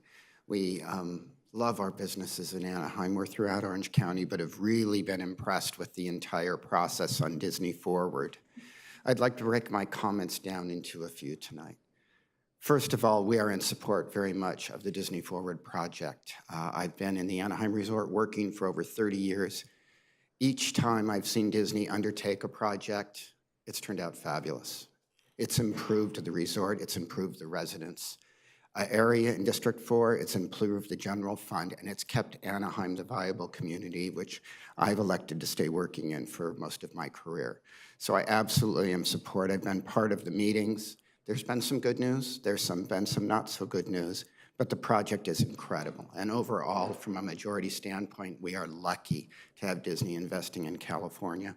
We're lucky to have them investing in Anaheim. District 4 continues to be wonderful, and I can tell you as a developer that develops luxury homes, it's very hard to develop in California. And the fact that we have a partner that wants to do that with this fabulous expansion that will add taxable funding to the city, that will add jobs for all of my employees. It has a housing element. I've been dying to get a housing element for my employees that worked for me for 15 and 20 years. They have 401ks to do down payments.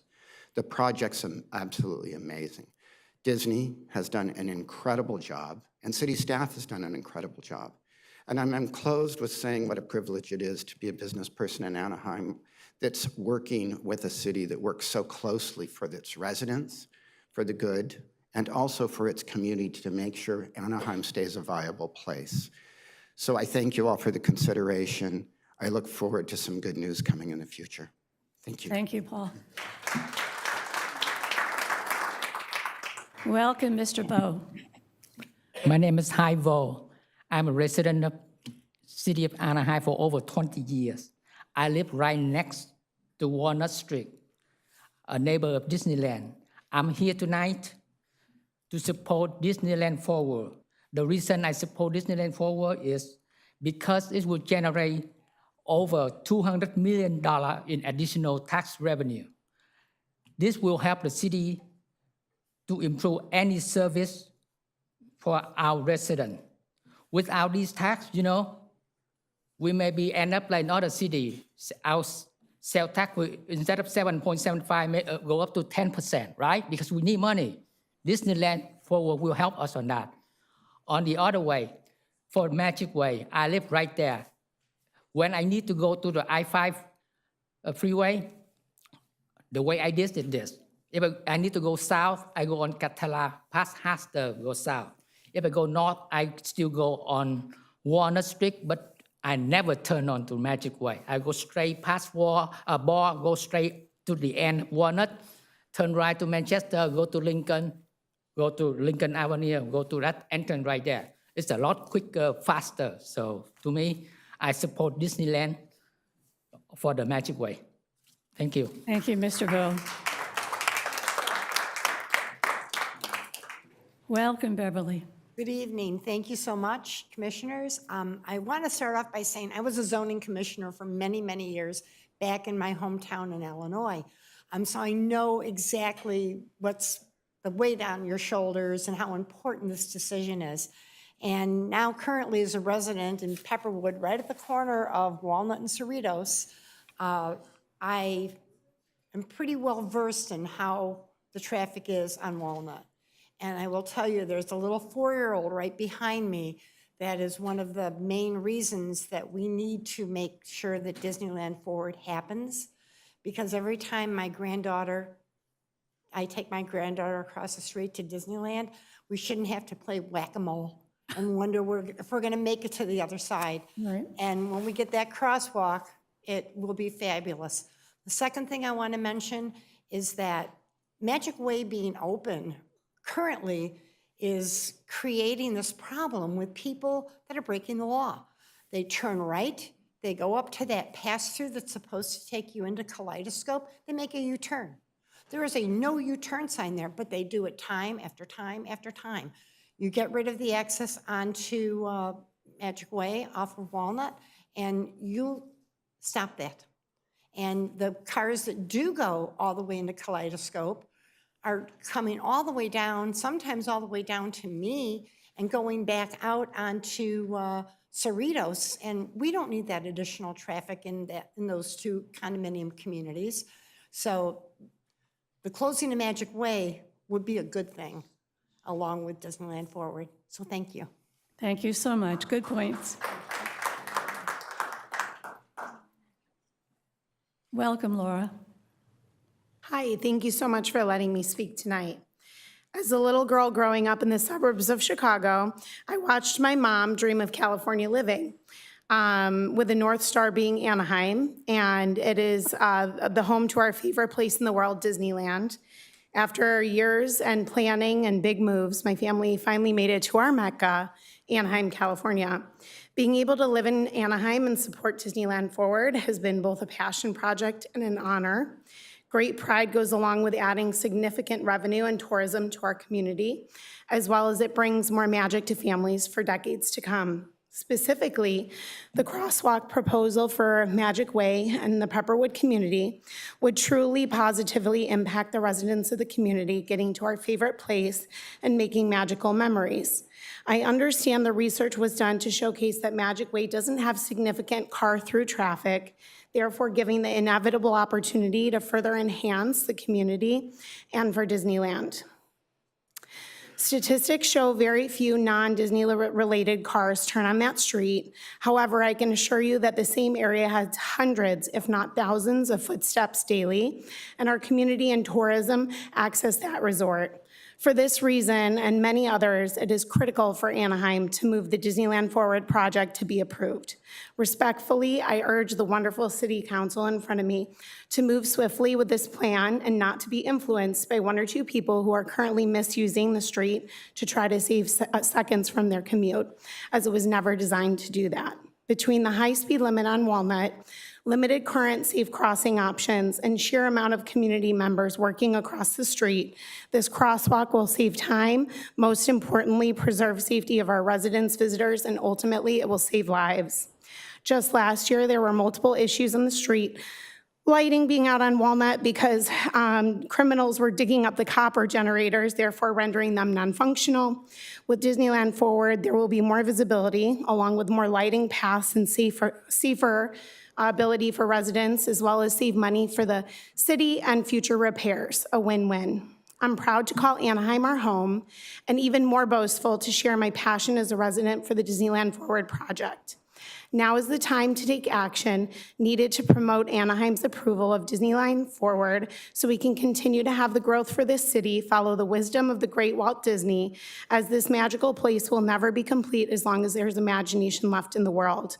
I would love for my daughter to have the same memories like mine growing up, knowing that dreams do come true and we were a part of making Anaheim and Disneyland a better place for generations to come.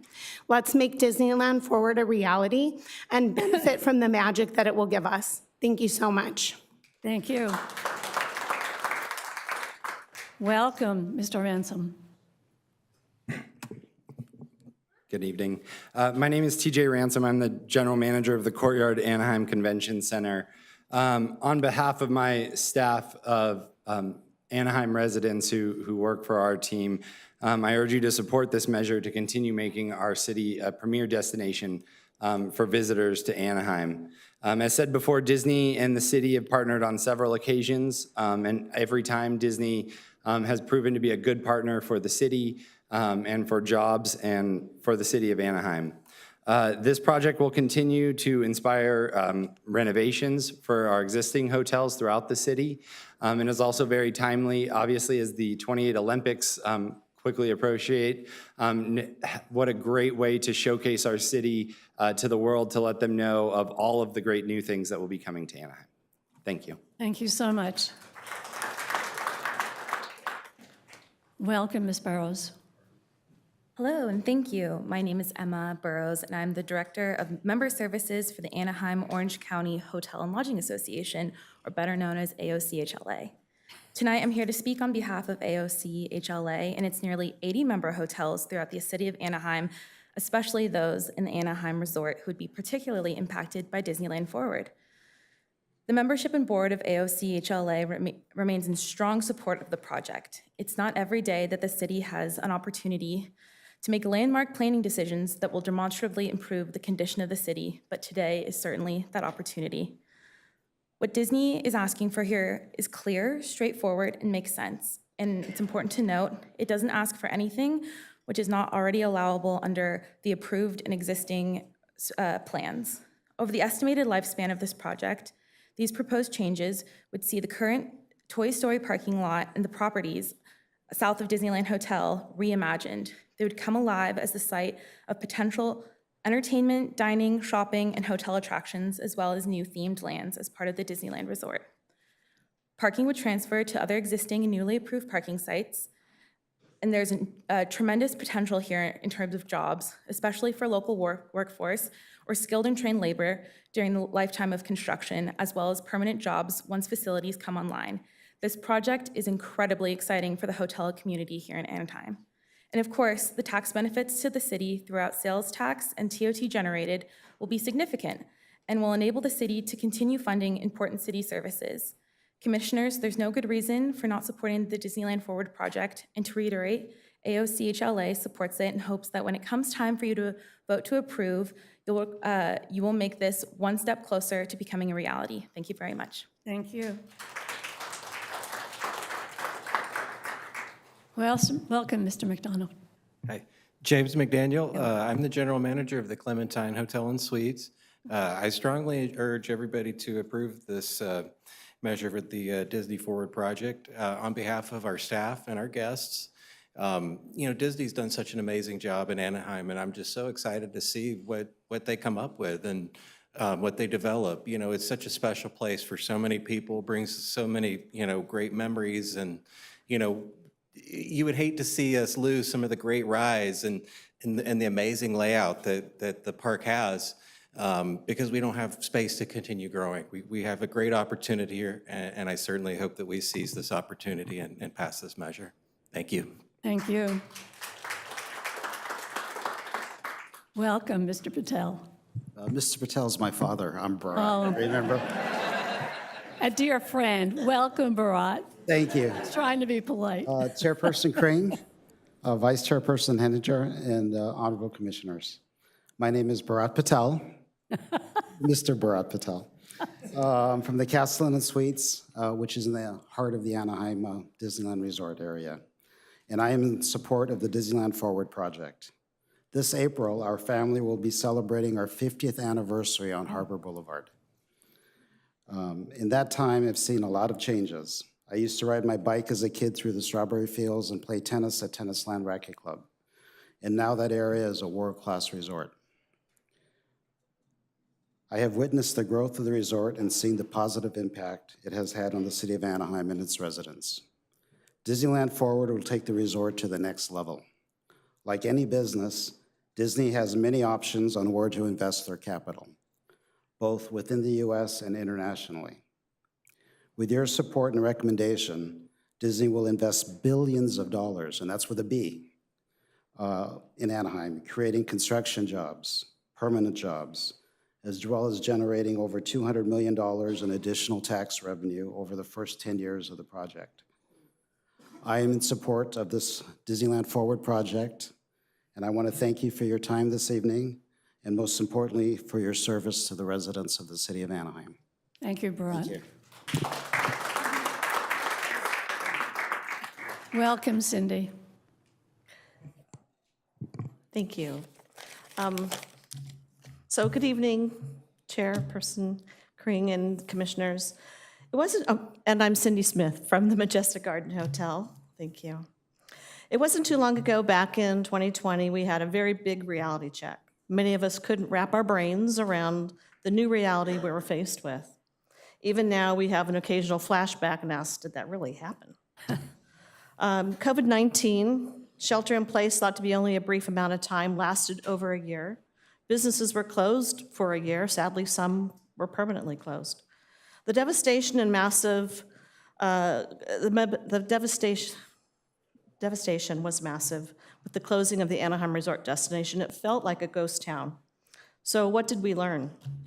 The demand driver to our destination, though it may have been agriculture or manufacturing in the past, has changed since 1955, and the opening of Disneyland became the future for a new industry.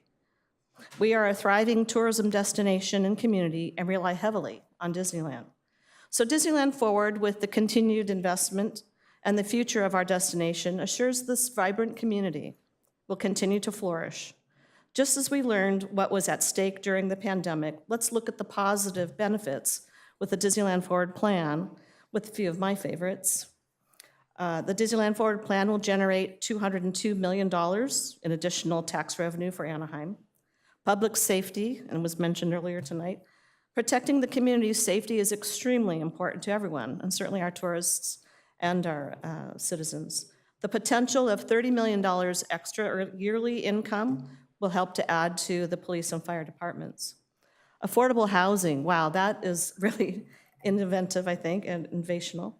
Disneyland Forward, $30 million commitment to fund affordable housing projects represents the first and largest investments in affordable housing for the non-residential project in the city's history.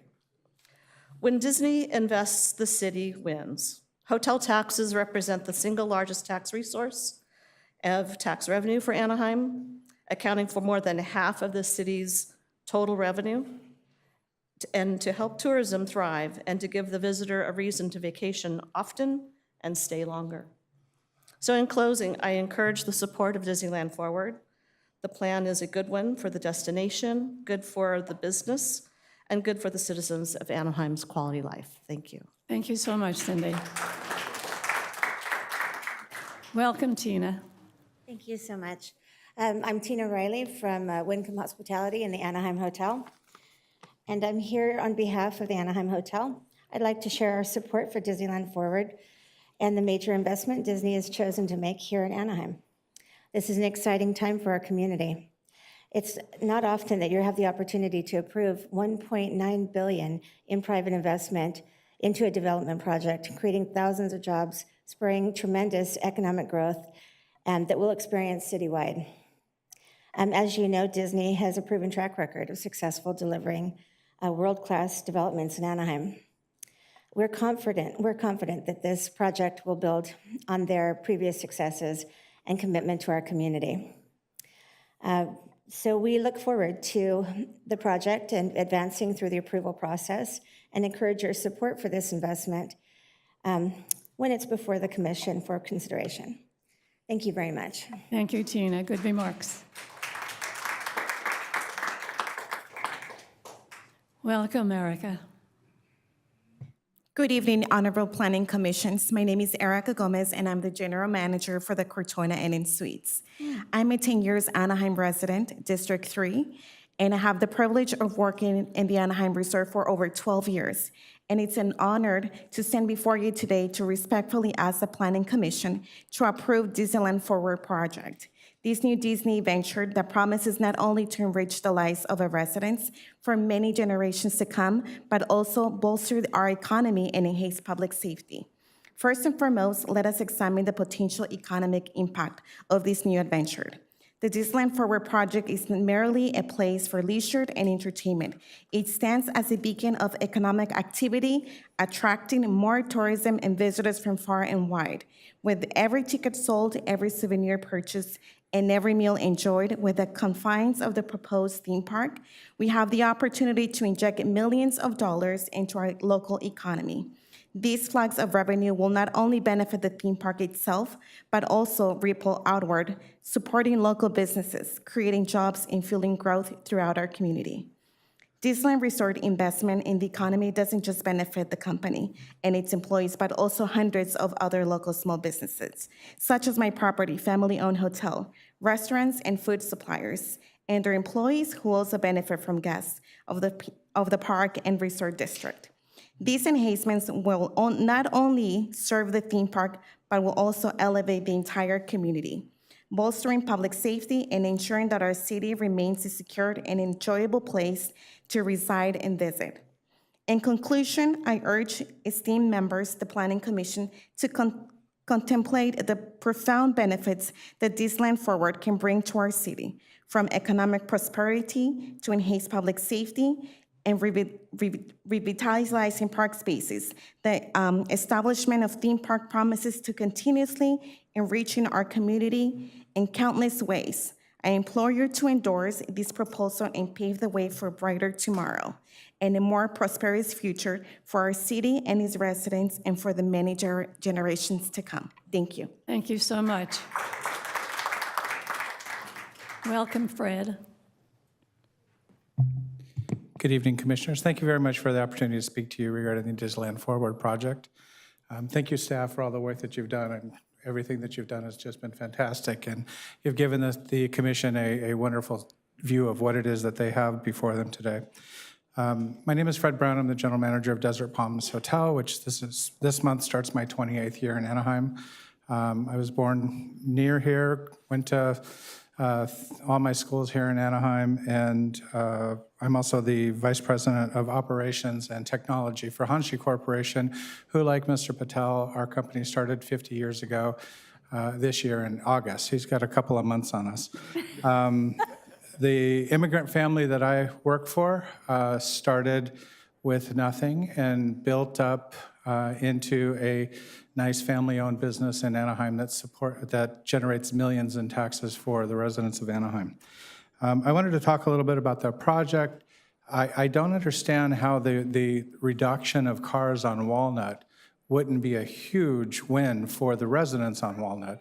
It really seems that the closure of that street will make it a much more tranquil place for the residents in that area.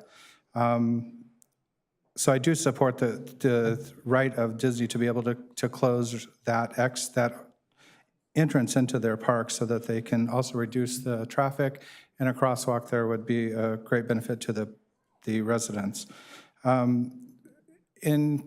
When I started in '97, Disneyland is pretty much, the resort area is the changes that they put through to what we have today. We had times in February, September, October, it was a ghost town in Anaheim. There was nobody here. And that change brought a year-round 85% occupancy for the city of Anaheim, which we did not have before. Anaheim is sort of getting stagnant. Everybody's been here. Everybody's been to all the rides at Disneyland. To throw in this new park the new development for Disney is going to make a huge impact to the new visitors that come to Anaheim and have us be a great alternative to the parks in Florida where there is so much to do. We can do that same thing here. Thank you very much. Thank you, Fred. Welcome, Michael. Thank you. Thank you to the commission here and to staff. It's been a very comprehensive process and will continue to be so. So Mike Johnson here. I'm not serving as the market manager for Republic Services. I'm the chairman of one of the largest and finest youth organizations in town, the YMCA. The reason I'm even here tonight takes us back 70 years to the construction of the applicant's property and some dirt roads.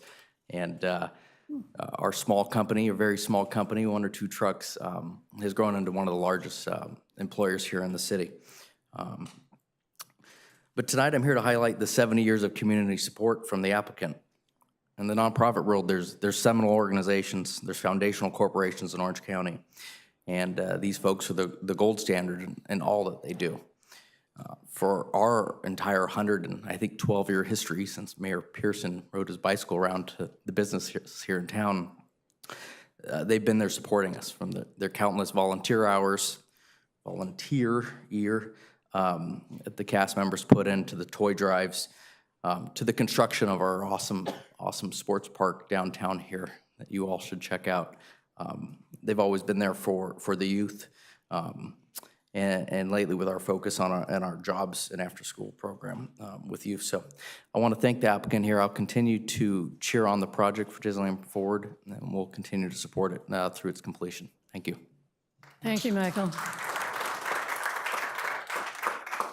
Welcome, Mark. Well, thank you very much. Mark Daniels. I'm a lifelong resident of Anaheim, born here 65 years ago, and I've never lived anywhere else. I don't doubt the fact that Disney owns a lot of the property that they're going to develop, which is their right to do. I do question the closing of Magic Way and also the $30 million that Disney's going to give for housing, which is going to probably work out to about 20 units or something. It's not even going to be a drop in the bucket for affordable housing. And even more so, I question the makeup of this commission, which how many of you have taken money from Disney, SOAR, Visit Anaheim, and the rest of them over the years in order to sit in these seats? And I think it's you'd have to recuse yourself in all honesty, as well as the city council who you will pass this on to. There's many members there that have taken money. It's going to be a tainted process. And I don't see how you can, by all rights, given the freebies and the gifts that you've received over the years, I don't how you can do this with a closed conscience, I guess. Thank you. Welcome, Corey. Hello, thank you. I too am an Anaheim resident for my entire life, 40 years. So I experienced pre-Disney expansion, going to high school here in Anaheim. And I've really seen the effects now raising my kids in public schools here as well. The benefits that they have available to them, far more than I had available to me in the 90s. Also, I've participated in Disney volunteer events, helping the youth with the YMCA. And to see that firsthand as a Disney volunteer is really, seen what the company can do.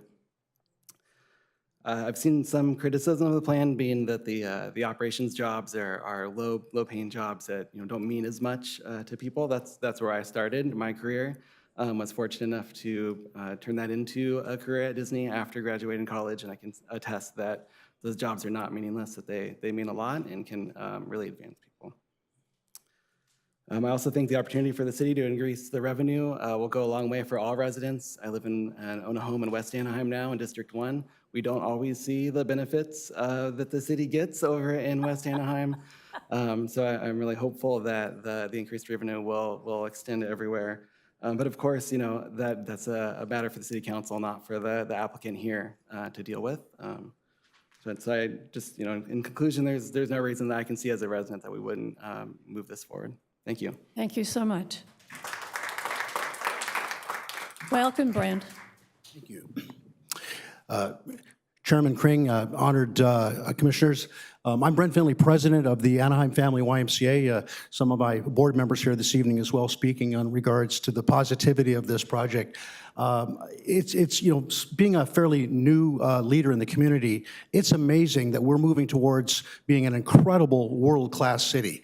I do get to travel around the country, but I have friends from every corner that speak so positively of what you're doing and making happening in this community. So certainly incredibly proud to be part of it. As a leader of one of the organizations in the nonprofit sector, the countless benefits that our organizations get that we're able to put back into strengthening youth, kids, and family, making the community better. I could count just many, many examples, but it's certainly, you know, almost 70 years of the YMCA's work and support with the Disney organization. As I said, building strong kids and strong families, volunteers, hands on deck, helping us work through projects, a great workforce development program with the Anaheim Union High School District children. Again, the list goes on and on and on. So I certainly commend the work you're doing, proudly support this project, and let's just keep making Anaheim, again, a great world-class city. Thank you very much. Thank you, Brett. Just a second, Kelly.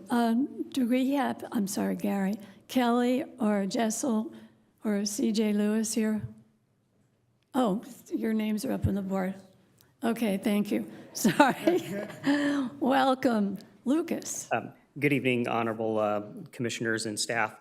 I'm here on behalf of the Cambria Hotel and Suites in Anaheim here, and I'm in support of the project. I worked in the city for 10 years, and probably more importantly, I'm a Southern California native. So even though I don't live in Anaheim, I spent a lot of time here coming to Disneyland ever since I was a kid. We loved coming here. I've seen all the changes over the years and all the great projects that have been put forward, you know, from the time that parking lot was turned into California Adventure and things started to come alive, the direct access to parking garages from the freeway, all the money that Disney invested in the infrastructure, even things as small as walking up Walnut and not realizing I was walking next to a giant parking garage city because of all the trees and the setback and the green and the peacefulness of the area there. So I've seen what Disney has brought to the area as far as magic in the last giant phase of expansion. I can't wait to see what's coming in the future.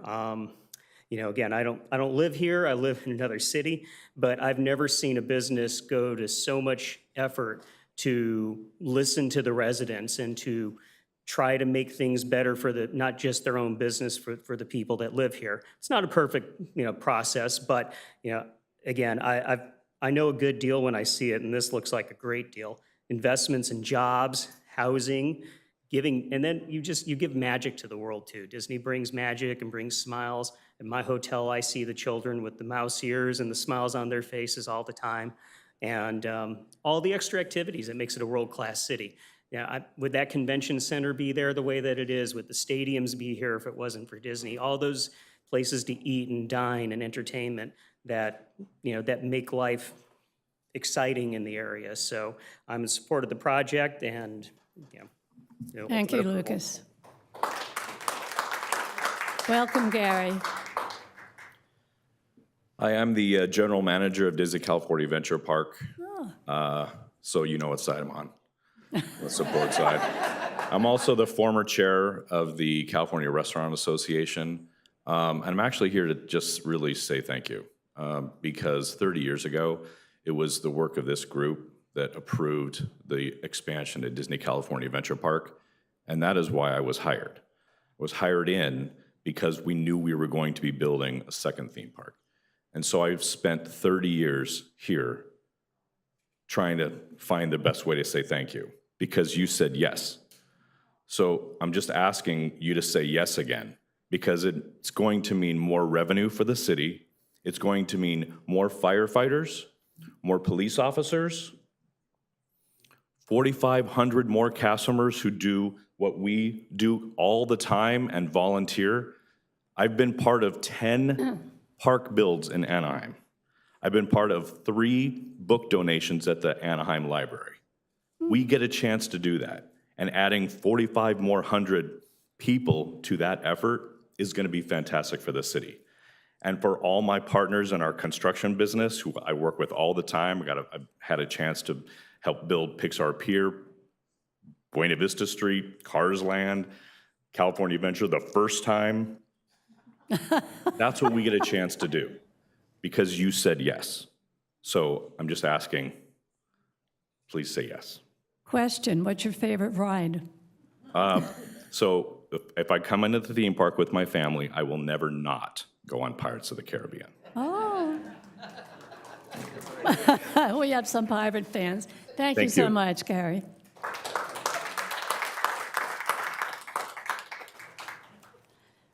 Welcome, Kelly. Thank you.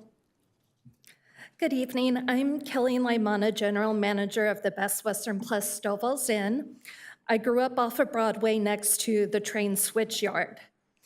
I moved to Virginia just as the fencing went up for California Adventures. When I returned 5 years later, the change to the resort and surrounding area was incredible, and it only keeps improving. I have worked for 26 years in the city of Anaheim. Disneyland drives the economy. Disney projects bring opportunities, growth, and improvements to the city. This project will bring increased tourism, jobs, and housing. It will help existing businesses by driving more visitors to the area and increase opportunities for workers and residents. Higher occupancy at area hotels mean more TOT taxes to support the general fund, which keeps taxes in check for residents. It will increase safety with more fire companies and police officers. It will improve pedestrian safety for those crossing Harbor and Walnut, and it will slow the speed of travel on Walnut as well as reduce the traffic volume. Disneyland Forward is an opportunity for the city, for Disney to continue improving the lives of Anaheim residents and workers. Thank you. Thank you so much, Kelly. Welcome, Jessel. Hi, good evening. My name is Jesse Watkins. I'm the general manager of the Best Western Plus Pavilions. Been an Orange County resident for the last 45 years. I've been going to Disney since I was a young child with my family, as a teenager, and now as a father of a couple 20-year-olds. I've seen firsthand how Anaheim has improved over the last 4 decades because of Disney and what that's mean for our community, the resort, and the city. Not to mention the amount of jobs provided by Disney, not just for Disney, but the surrounding industries, the hotels, restaurants, bars, construction, all due to Disney, and they wouldn't be here without Disney. In addition to that, the tax revenue generated supports our quality of life through fire, police, public safety, et cetera. They play a major role. I personally can remember what Anaheim was like in the early 80s as compared to now, and that's largely in part due to Disney. So thank you. Thank you so much. Welcome, Thomas.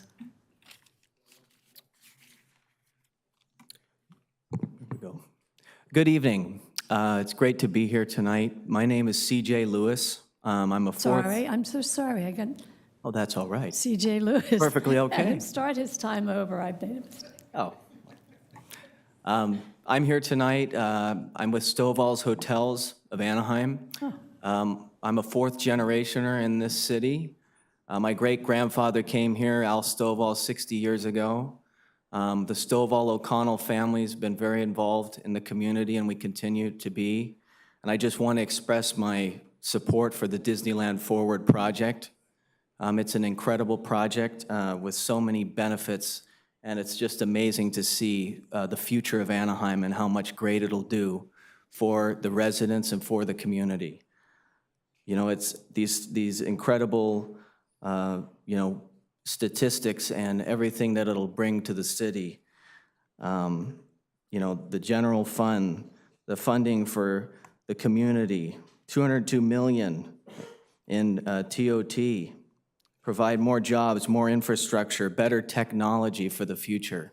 It's incredible.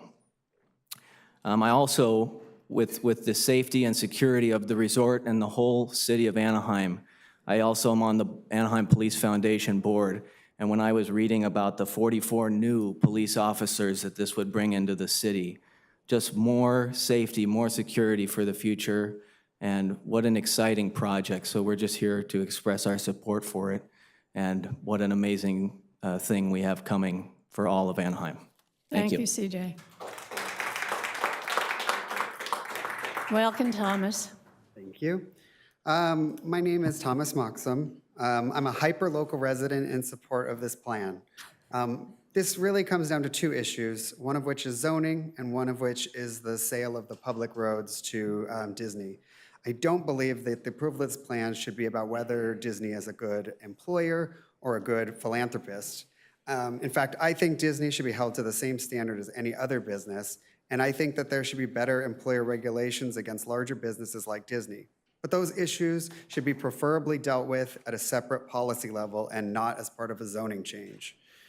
As for the changes to the land use currently requested by Disney, in my opinion, the EIR, the city and Disney have come up with has sufficiently laid out the rules to protect the other businesses and housing in the area. If anything, future development will be held to a higher standard than currently exists. To me, this just leaves the question of the sale of the public roads to Disney. If approved, Disney has agreed to pay an independently assessed fair market value for any land it acquires, the same as the city would require of any other business. I believe this is standard practice and the only fair method. The question is whether or not it makes sense for the city to allow or to block the sale of these roads. As I see it, the roads in the plan other than Magic Way are too small to be of concern. Magic Way is the only street of any significance in the plan, and really the question is whether the closure would negatively affect non-Disney through traffic or local neighbors like myself. It has been shown that the traffic going through Magic Way is by far and large Disney traffic, as of course it would be. And this just leaves locals and whether this closure negatively impacts us. And as a local who lives closest to Magic Way, it's my closest cross street, I can't see how I would be significantly impacted by such a minor closure. And in fact, since building a crosswalk is part of this plan, if anything, it's going to improve my ability to get from point A to point B, which is why I support this plan. Thank you. Thank you, Thomas. Scott? Good evening. For the past 17 years, I've lived within a few hundred feet of the project, so my interest is in obviously protecting the integrity and aesthetics of my neighborhood. I don't have a financial or a business stake in this project at all. So first I want to say I'm just really impressed with everything I've seen so far as it pertains to traffic, noise, and aesthetics. I've attended at least a dozen presentations and workshops over the last few years and even skimmed the DSEIR. City staff and the Disneyland Forward team have put in so much thought and energy into developing a project that I believe considers the needs and preferences of ordinary neighbors like me. One of the biggest sources of contention with this project is, of course, Magic Way. It's an issue that directly affects my neighborhood. So the first thing I want to say is that any change that affects my neighborhood is obviously really scary. I'm part of the tiny minority that personally uses Magic Way both on foot and by car on a regular basis. That's why I've been engaging really closely with the Disneyland Forward project team and the city staff on this issue. My interest is in making sure that Magic Way is protected. So overall, the way I see Magic Way is that this is a give and a take. Disney is taking away a through street, but in return, our neighborhood is getting a lot of functional and aesthetic improvements. This is an instance where I think the give is greater than the takes. First, the crosswalk that we're getting is a huge deal for many neighbors like me who, like it or not, are jaywalking across Walnut to get to Magic Way. Cars constantly speed up and down up and down Walnut. I've gotten used to it because it's the only thing I've ever known, but it really is dangerous to be crossing Walnut at this intersection. So an important benefit of the crosswalk is that it will slow down vehicle traffic on Walnut every time it's in use, and I can tell you from experience that it will be in use a lot. At peak times, there's probably someone crossing every minute or two. Second, I believe the new Class 1 bike lane paths up and down Walnut also are an important give. Bike paths create more of a neighborhood feel, and bike lanes in general are considered to be traffic calming measures. Again, anything that slows down traffic on Walnut even a little bit is a win for our neighborhood. So in sum, yes, change is scary, but the gives in my mind outweigh the takes, and that's why I feel good about supporting this project. Thank you. Welcome, Christopher. Thank you. Good evening, Commissioners. My name is Christopher Solorio, and I'm speaking on behalf of the 2,500 skilled and trained men and women of the International Brotherhood of Electrical Workers. We are in complete support of the Disney Forward project. The Disney Corp is a unionized employer providing jobs not only for the union construction workers, but also the residents who are employed at the park. This project, if employed or if approved, will provide more unionized work while providing fair wages, pensions, and health care for residents. This project will also provide increased tax revenue for residents of Anaheim. The IBW asks you to approve this amendment to the resort zone plan. Thank you. Thank you. Hi, Commission. Thank you. I'm resident Tony Lopez. My wife and I moved to this beautiful city in 2019 from a large city similar to Anaheim in Pasadena, California. Very similar, where we share likes as Pasadena shares its firefighters, has its own police department. Still talk to our neighbors in Pasadena, and the one thing that they would die for is a project like this. Case in point is behind every city is a great core infrastructure, and this project will absolutely strengthen its funding to our police, fire, public transportation, public works. It's a great opportunity for the city to grow in the right way. Also, the opportunity for new jobs alone is a huge advantage that this project will give in and out of the theme park to our city. We love our city, we want to see it grow, and we're looking forward to seeing what Disney can do. I don't have to say what's been already being said, which is just the magic of this company is just extraordinary. We can't wait to see what the future holds in the next 10 years. So thank you for giving me this time. Have a good night. Thank you, Tony. Welcome, Ms. Price. I love being first up to bat here. This draft EIR study for air quality is inadequate. Volume 1, Section 5.2, I'm sure you all have read, page 1. Increases in emissions associated with the project, even with mitigation, would contribute to a significant and unavoidable impact. Page 8, emissions from construction that will last 30 or 40 years would be significant and unavoidable. Local concentrations of particulate matter 10 microns or less and 2.5 or less would exceed thresholds. The impact would be significant and unavoidable. Page 9, pollutants resulting from the operation of the full build-out of the project would exceed thresholds of VOC, carbon monoxide, P10, and P.25. Operations would result in a direct, significant, unavoidable impact. Because the implementation of the project would result in an increase in frequency and severity of existing air quality violations, the project would conflict with the implementation of the 2007 Air Quality Management Program, thereby resulting in a significant and unavoidable impact. Fireworks, not environmentally friendly. When fireworks explode, they create toxic haze. Toxic haze is made up of particulate matter. Fireworks 365 days a year in a densely populated area should be studied, but in the 17,000 pages, it is not. A study recently in a medical journal has linked PM 2.5 to the development of dementia, calling air pollution the silent key driving dementia. How is it possible that all of these negative effects on air quality are allowed? Simply put, a statement of overriding consideration allows it. We are inheriting a previous council's lack of environmental awareness. Page 14, the previous approved project serves as the baseline for the new EIR. What does that mean? It means that this draft does not analyze air quality of the building of over 8,000 hotels or 3.5 million square feet of theme park. It only analyzes 4,000 plus parking spaces and land uses change. Within a quarter mile of the project, you have residential, hotels, 5 schools, and 7 parks. This project would expose thousands of children and adults to rapidly declining air quality, and it needs to be addressed. Thank you. Welcome, Janine.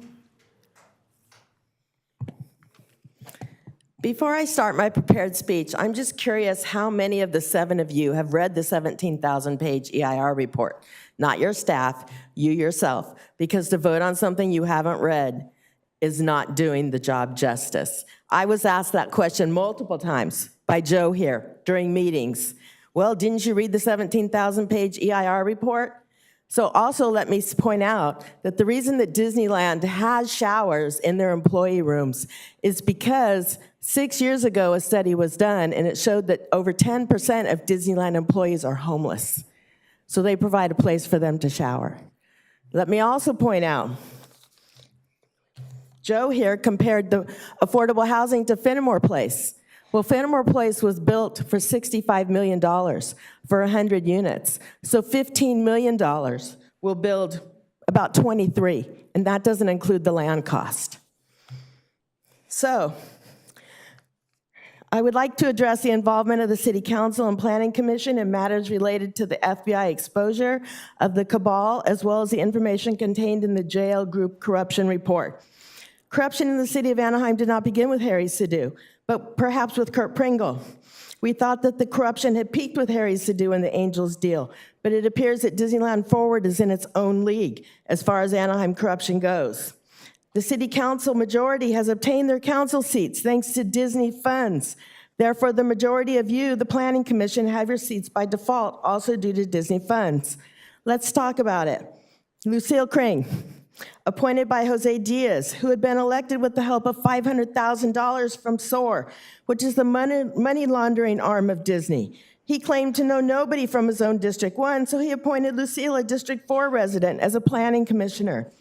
Lucille, over the last 2 decades, has received millions of dollars from Disney through SOAR and should recuse herself from any vote. Grant Henninger, District 6 resident. Grant was mentioned 23 times in the jail corruption audit report, was said to have solicited bribes from a company wanting to build a gas station in the hills. He should resign from this commission. Amelia Castro was a board member of the corrupt Anaheim First, which was a bogus organization formed by Sidhu and the Chamber, formed with the simple intention of siphoning off $25 million from the general fund. Unfortunately, or perhaps fortunately, COVID struck, and you only managed to steal $250,000. Oh yes, and Amelia is the treasurer of the Anaheim Chamber of Commerce's Ambassadors Committee, the same chamber which has their former CEO going to federal prison and the current CEO abruptly resigning, all due to corruption. Amelia needs to be removed. Let's not forget about Michelle Lieberman, the commissioner who publicly supports Disneyland Forward on social media, including Nextdoor, founding member of SOAR. Shouldn't she be unbiased? It doesn't appear that she is unbiased. Isn't there a rule about being impartial until the vote is called? Ms. Robbins, your time is up. Okay, you can negate the plans of the cabal and your mic is off. But you can't be heard. Welcome, Mike.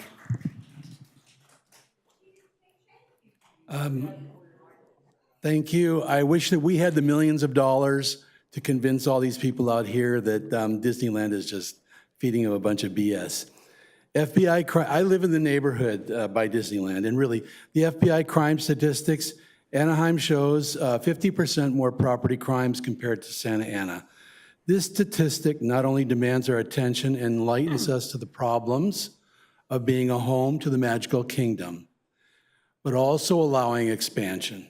At the heart of this issue lies the influx of the tourists. That's our difference. That's the difference between us and Garden Grove and Santa Ana and Stanton and Fullerton, 50% more property crime. We welcome a staggering 25 million tourists annually. While tourism brings some economic prosperity, it also presents challenges that can't be overlooked. It's startling to acknowledge that within this influx of visitors, statistically, 8% of the adults are felons. 0.05% are sex offenders, or about 50,000 a year right now. These figures, though small in percentage, cast a long shadow over our safety of me and my family. The correlation between the FBI property crime numbers and the presence of tourists cannot be ignored. The sheer volume of visitors creates an environment ripe for criminal activity. Bustling crowds next to our neighborhoods creates an opportunity for criminals. Collaboration is key. We must forge partnerships between law enforcement agencies, local businesses, community organizations, and concerned citizens to forward our defenses against the existing crime, not the crime that will come with another 15 million tourists and 13,000 employees. At 15 million tourists, 15 million more. While the statistics may paint a grim picture, they also illuminate the path forward. We need to confront issues that are here now. We need to address the problems at hand and not in any way, shape, or form throw more fuel on the fire. We can't bring in another 15 million tourists.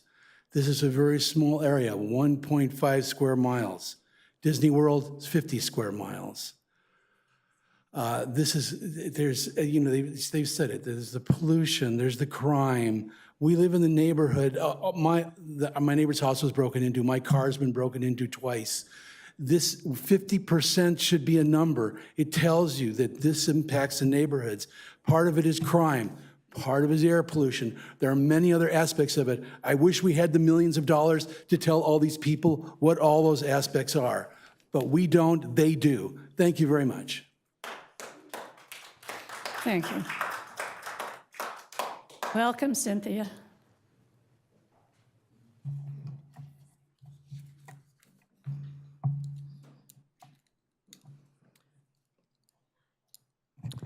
Good evening.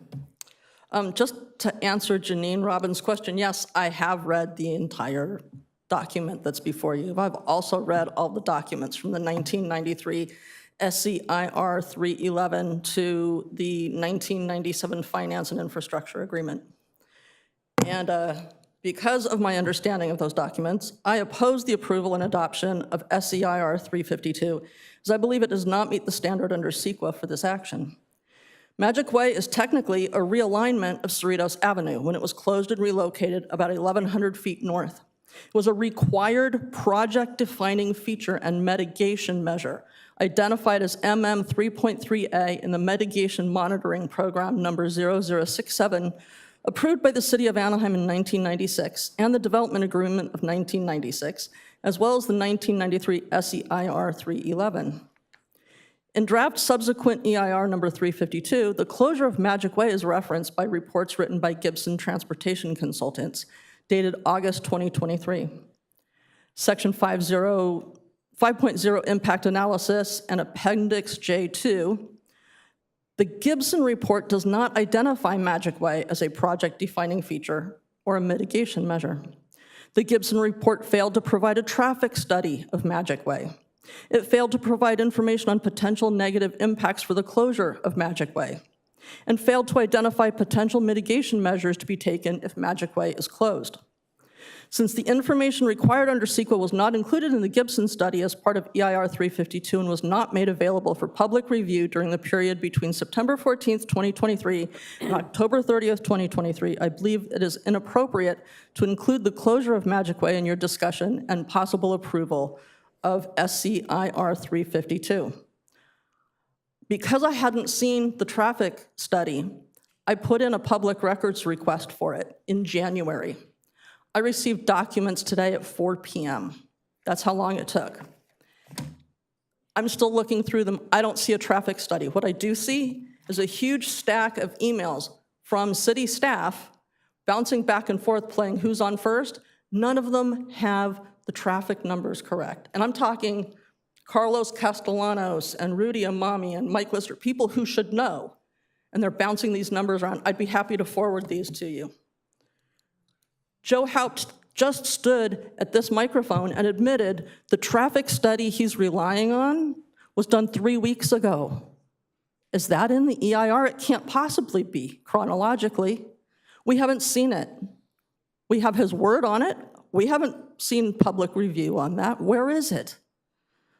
We also haven't seen any reason why Disney needs the entire street. Are they really not going to build this if they don't get Magic Way? And do we really need to close Magic Way in order to get a crosswalk? Thank you, Ms. Ward. Your time is up. Thank you.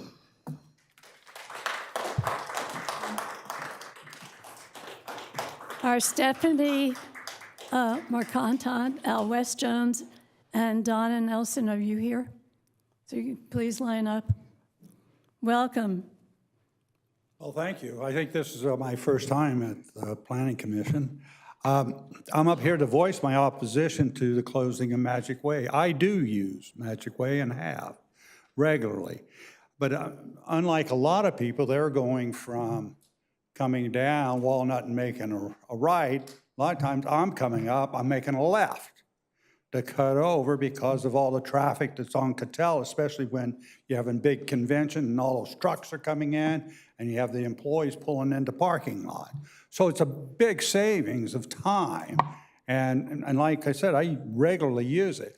And I don't quite understand why we would even consider that when Disney makes the commitment in the 90s, they're taking over Cerritos, and then you're going to have Magic Way. Now all of a sudden you're going to take Magic Way.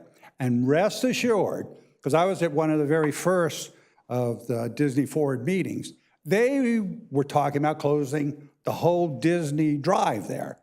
And I bet you, if they get away with Magic Way a few years from now, you're going to see them cut off that whole street. And then you're going to have no access for those people coming down West Street to get to the 5 freeway. And that, they backed off on it, but it's my understanding it's still in the DIR, that they have that. And then my other reservation I have with Disney is they made a lot of commitments in the 90s that they didn't honor. They didn't build all the hotels that they were going to build, the hotel rooms. Everybody talks about the TOT. Well, and I'm not sure if it's somewhere between 4,000 and 8,000 hotel rooms, all right? That's a lot of rooms that would have had a lot of TOT tax. None of that has come in. And, the builders come in here, and I'm fully in support of union workers. But they get up here and act like Disney never does anything wrong to them. Well, they haven't completed these other 4,000 to 8,000 rooms. And they get up. And Disney you've got to make Disney accountable. When they make a commitment, have them honor it. There's no check marks. When people talk about during the year, they don't want to say, hey, Disney, you had this committed, and you haven't. Because somebody's here asked on here, when's the start date for this new project? They don't have a start date. What do you want to wait 10 years? And then they give you $5 million.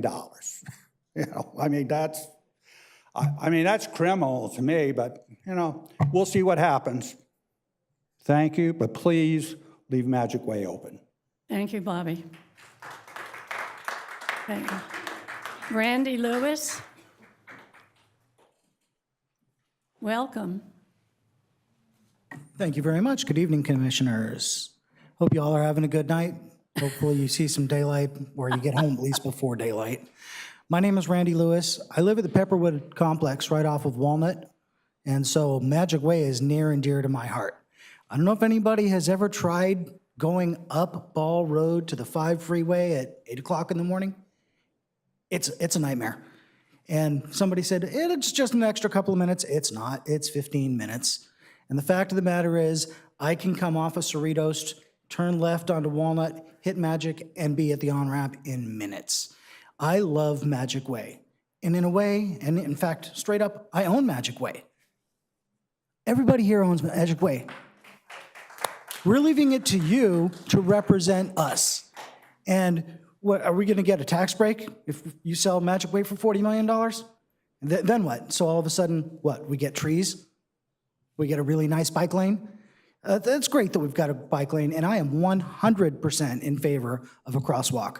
In fact, you know, going down to San Diego, you see those signs where people are crossing the street and people are running real fast, dragging their kid. You could have that posted right up there, except the kid could have a Mickey Mouse ears because they're all jaywalking. I love the idea of the crosswalk. I do not love the idea of closing Magic Way. It is a great way for residents to bypass a lot of the traffic, and even with traffic mitigation off of Ball Road, it's not going to help. Having an alternate parallel course. You know, and the thing is, when I talked to Disneyland Forward about it, they were imperious. They said, oh, we're already going to close Magic Way, like it's already a done deal. What about my shortcut? Oh, well, you can just go up to Catella, come around, and go down to... That is not a shortcut, okay? That's a long cut. And when you read some of the stuff that I've already looked at online, they're making it sound like it's a done deal. I'd like to think that it's not a done deal and that we're going to use a modicum of common sense before we proceed forward. Thank you very much for your time. Thank you. Welcome, Stephanie.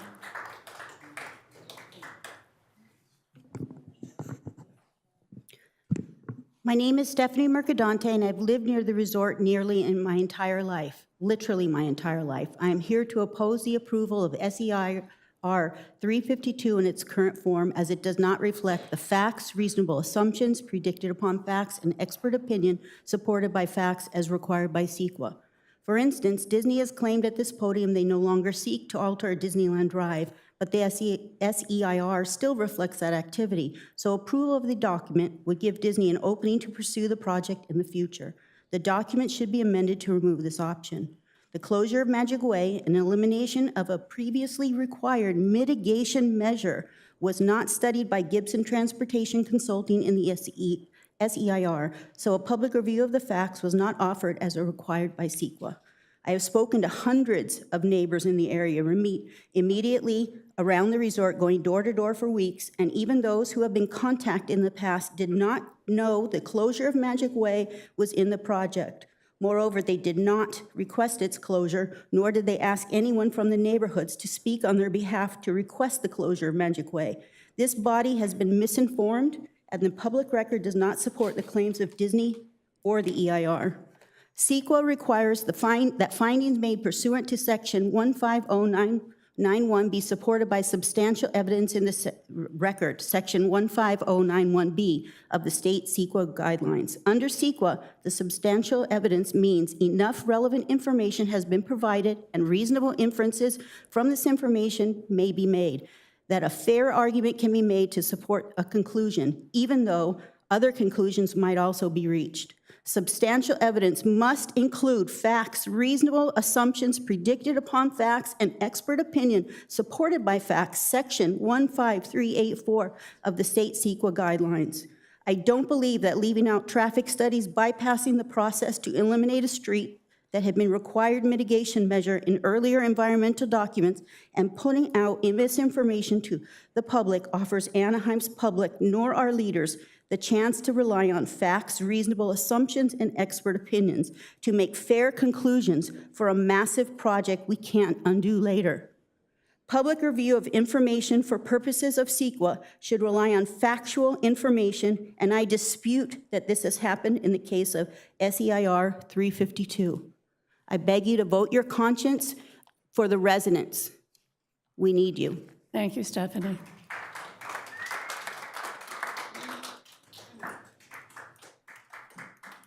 Welcome, Wes.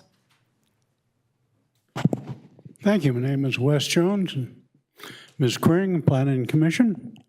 Well, it appears that the mouse has been eating some bad cheese again. It states right in the EIR that Magic Way was built to alleviate the loss of Cerritos. And you haven't addressed Disney's refusal to complete the Gene Autry Way project, which cost our city $66 million. And let's see, what else? As far as wages, if they're so damn proud of paying their people good wages, why did they spend 5 years in court? And why are they still in court right now with SEIU over wages?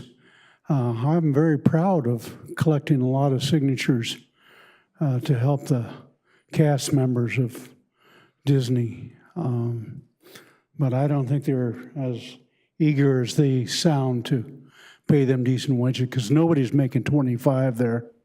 Most everybody's making 19. So, last thing, Ms. Kring, over your career, Disney has paid well over $1 million in support of you through different PACs. So I would expect on Disney Way here you would recuse yourself. Thank you very much.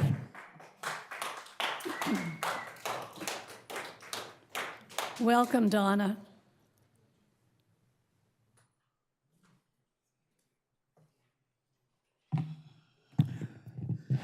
Hello, my name is Donna Acevedo Nelson. I've lived in Anaheim for almost 57 years. I grew up right around the corner from Disneyland. That's where I've lived most of my life. I have to say this before I start. I started coming here because I noticed the trickle-down corruption when my 21-year-old son, Joel Acevedo, was murdered by the Anaheim police on July 22nd, 2012. I keep hearing residents talk about how magical it is to live near Disneyland, and I don't understand their reality, because I live in the reality of Anaheim. There are people who have to get up and go to work, kids that have to go to bed and go to school the next day. Growing up in Anaheim, fireworks used to be a lot earlier in the night, and they were only in the summer. Now, they added the weekends later. Now it's every single night. You can't go to bed before 9:45 and get a good night's sleep because of the fireworks. They're scary when you first hear them.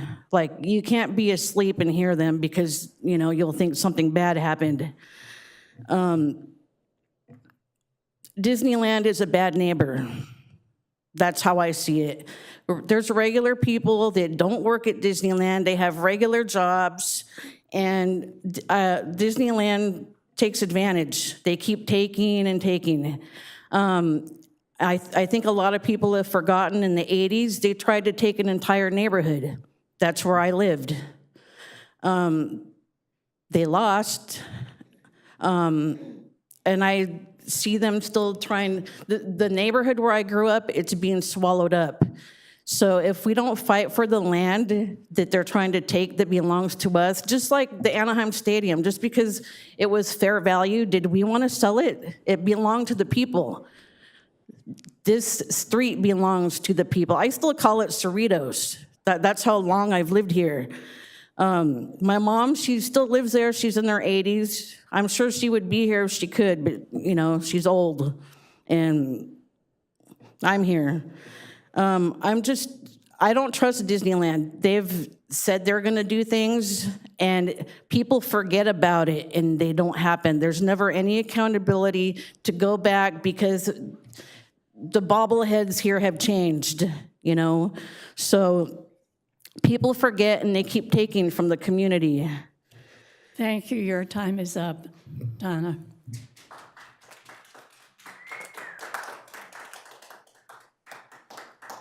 Welcome, Dwayne. Good evening. My name is Dwayne Roberts, editor and publisher, AnaheimInvestigator.com. The cat is out of the bag, folks. The Walt Disney Company is preparing to construct a massive 1,400-unit affordable housing complex on 80 acres of land they own in Florida, which, according to the Orlando Business Journal, will cost $350 million to build.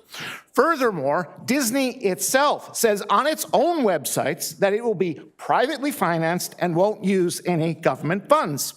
Contrast that to the puny $30 million they propose to give Anaheim for affordable housing, of which they then expect the city to leverage with large amounts of government funds, essentially making the taxpayers bear the burden of subsidizing building apartments for their low-wage workforce. My question is this: why are we getting so little as compared to Florida? Do we not, like them, have a housing crisis in this state? People are living on the streets, out of their cars, and are struggling to pay rent. They can't even afford to buy homes. And sorry, commuting back and forth to Hemet is not an option. Moreover, for those of you out there who are unabashedly pro-business, you might want to ask Disney the following: why have they embarked on one of the most ambitious free market affordable housing projects ever undertaken in the history of Florida, whereas here they heavily rely on government funds? Subsidies! Strongly urge this body not to be afraid to hold Disney's feet to the fire on this matter. Believe me, they aren't going to rent a U-Haul truck, put the Matterhorn on top of it, and move to Tulsa, Oklahoma next week. Why? They are stuck here, and they know it. They need our workers, our infrastructure, and our consumer market. In closing, I'm not necessarily opposed to Disneyland's Forward, but if we can't get a much better deal from them with respect to affordable housing, then I give their proposal tonight a big thumbs down. Thank you very much for your time. Welcome, Vern. Hello, Lucille. Hi. Good to see you again. You too. Yo ho, a pirate's life for me. I could waste everyone's time saying nice things about Disneyland, childhood memories, stories of bringing my kids there, but that's silly. Everyone likes Disneyland. It's just that some of us love Anaheim more. I got to first respond to a couple of things my good friend Joe Haupt said earlier. It was a little galling when he bragged on how Disneyland cast members make $19.90 an hour. What he didn't mention was the reason it pays even that much is because so many of us fought to pass Measure L back in 2018, which Anaheim voters passed unanimously, overwhelmingly. But still, Disney fought in court for 4 years rather than pay their cast members a living wage before finally losing last year at the Supreme Court. That's why their jobs pay $19.90 an hour, because of us troublemakers. They're still trying to weasel out of the tens of millions of dollars of back pay and interest they owe their workers. I know this is irrelevant to the Planning Commission tonight, but Joe brought it up. In regards to the usage of Magic Way, I believe that Joe threw out a red herring, if I'm not mistaken. We are concerned that closing it off will redirect 10,000 cars a day onto Ball and Catella, making bad traffic even worse. Joe responds that 99% of Magic Way drivers are Disney customers. Well, that's surprising, but let's assume it's true. How are those 10,000 drivers a day still not pushed out onto Ball and Catella, whether they're Disney customers or not? But mostly I want to talk about housing and how minuscule Disney's proposed contribution is. $15 million now and $15 million down the road. While many of their current workers are homeless and they want to bring in nearly 14,000 more. Disneyland Resort makes $6.28 billion a year, of which Anaheim sees only 2.2%. And we can assume that income will as much as double with the 5 to 10 million new visitors a year that Disneyland Forward will bring. In any case, the $15 million they plan to give to us to housing in the first tranche is less than 0.25% of what they'll make that year. And less than 5% of the $350 million that Disney is spending on housing near Disney World in Florida, as Dwayne has written about, where in that state, say what you will about their government, at least they stand up to Disney. Grant, that was weird. I know you're an expert on affordable housing, and I know it's your job, but how can you explain how you can say that Disneyland Forward with their Whether you're talking about the 15 million or the 30 million, how will it finance 500 units when our affordable housing director, Grace Stepter, estimates more like 24? That's a pretty big discrepancy. Can anyone explain? Is Grant talking about the tiny houses made of packing crates that they make for the homeless? Or maybe people pack 22 in an apartment like in my neighborhood? I'm being facetious. Thank you, Vern. Your time But is up. Disney can do 10 times better on housing than they're Thank you. proposing to. Thank you. Hey, Mark Herbert. Is Bill O'Connell here? We've seen his name twice. Okay, welcome, Mark.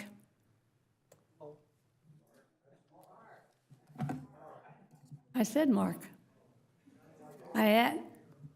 Mark, Yes, welcome. thank you. Nice to be here. Thank you.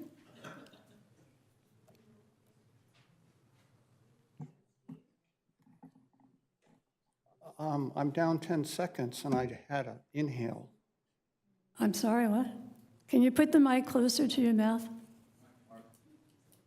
I think I'll just wait. Let you think. They've given you a lot of information here, and I guess you don't want to hear me because you're not very far. Now the clock's moving again. Can we just start? Okay, restart his time, please. Thank you. Okay, the 17,000-page EIR. That was first announced to Planning and Building Director, now Deputy City Manager Ted White, back in September 2021. 2.5 years later, at the public workshop at the council in January, we learned that that was written without an estimate of the number of new visitors that will be coming to Disneyland. That question was asked to Mr. White, and he cannot provide a figure. If you'd like to check that, that is at the 1 hour, 55-minute, and 6-second section. It's about a minute long.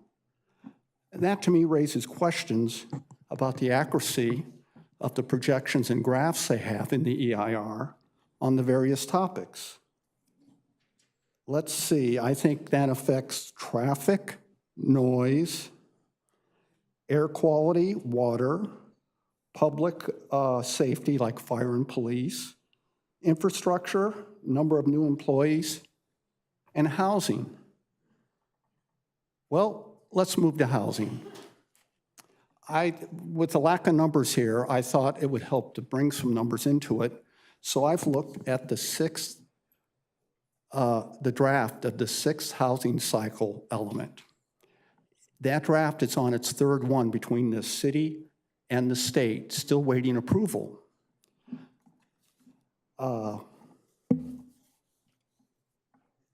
I found it interesting that currently one of the disputes is that we're 17,453 units short of housing in Anaheim for this coming cycle.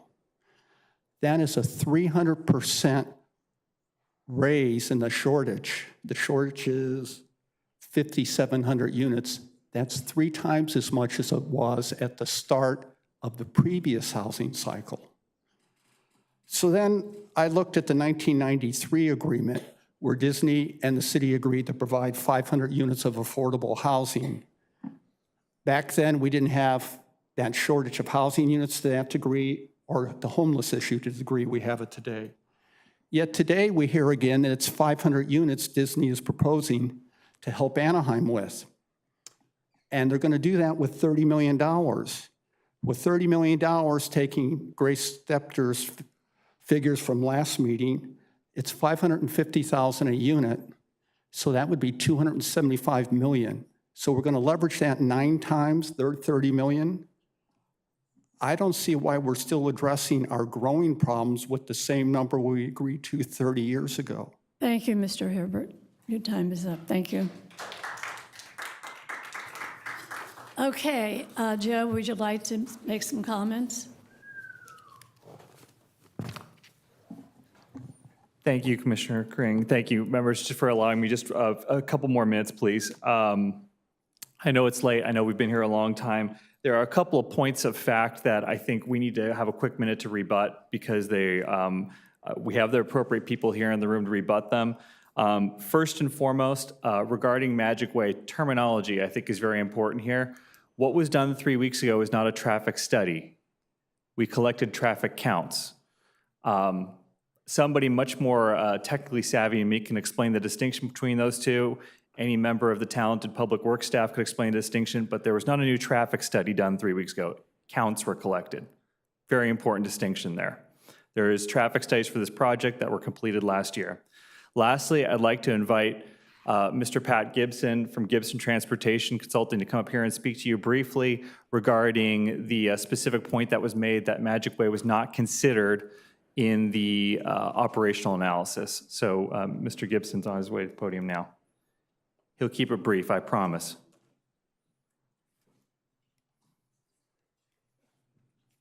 Welcome, Mr. Gibson. Thank you, Madam Chair, members of the Commission. Pat Gibson from Gibson Transportation.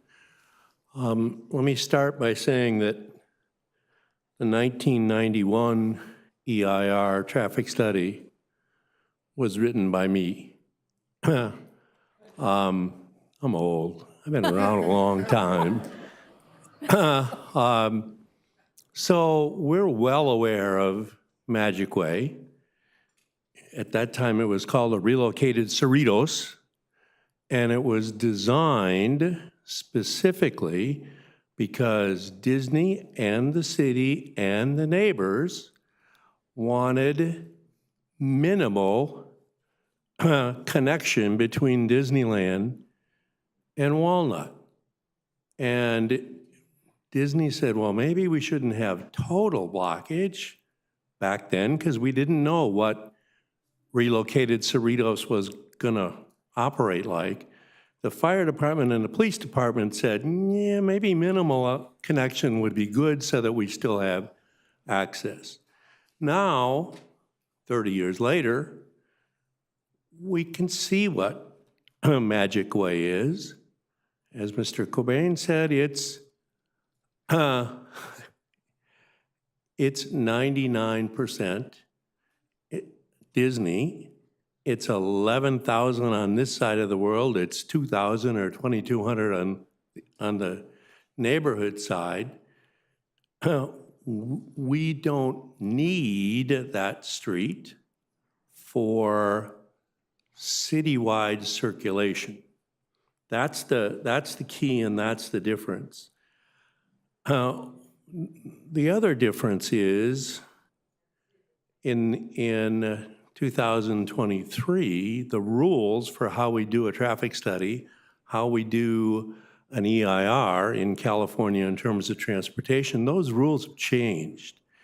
We're now required to look at vehicle miles of travel, which we absolutely did, and as a side study, because most cities still want to see how are these roads going to operate, even though it's not part of CEQA anymore, how are they going to operate? How is the system going to work? We did that. We looked at that. The city asked us to use their traffic model to look at these long-range analyses. That's exactly what we did. I should tell you that Magic Way is such a minor street that it's not even in the city's transportation model. Instead, we took all of that traffic and we loaded it onto Disneyland Drive because that's where it's all going. So when you hear tonight, oh my gosh, we're going to add all that more traffic over to Disneyland Drive and up to Ball Road. No, we've already studied that. It's already there. That's where it's already assigned in the model. So I think what you just have to realize is, yeah, some people are using it for a shortcut, and those folks who are using that road as a result of 30 years ago, us saying, well, I wonder if we really need it. The answer is we don't really need it. Those 30 people are using it now. They even called it a shortcut when they were up here testifying. That's not the function of that roadway. The new data that we collected 3 weeks ago was to be able to quantify for you exactly how many shortcut or cut-through trips are on it, and that answer is tiny, tiny, tiny amounts. 30 trips in an hour, 1 trip every 2 minutes, 30 trips in an hour on the busiest hour of the 4 different days that we tested. On the weekend days, those numbers are 0 for that shortcut trip. So the numbers are there. It's all in the analysis. The rules have changed, so it's a little bit more difficult to compare those 2 studies directly. I'm happy to answer any questions. Thank you so much. Do the commissioners have any questions? Okay, seeing none, thank you. Thank you.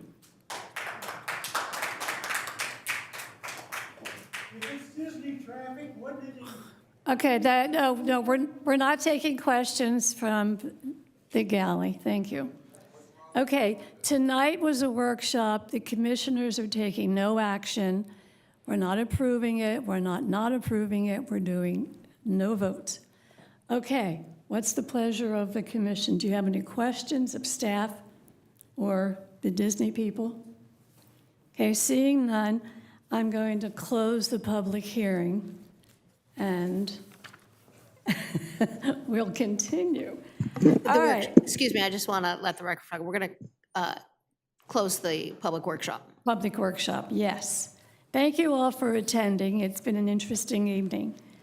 And it's not late. We used to go a lot longer on council, so this was early. Anyway, I will now ask the commissioners if you have any updates. And if you don't, I'm sure Scott's gone. So Ted, do you have any? Or Heather? I'll give you a few updates, and Scott may be heading back. He's been listening, so I'll just give it a couple minutes if you don't mind. Yeah. We'll let the room clear out.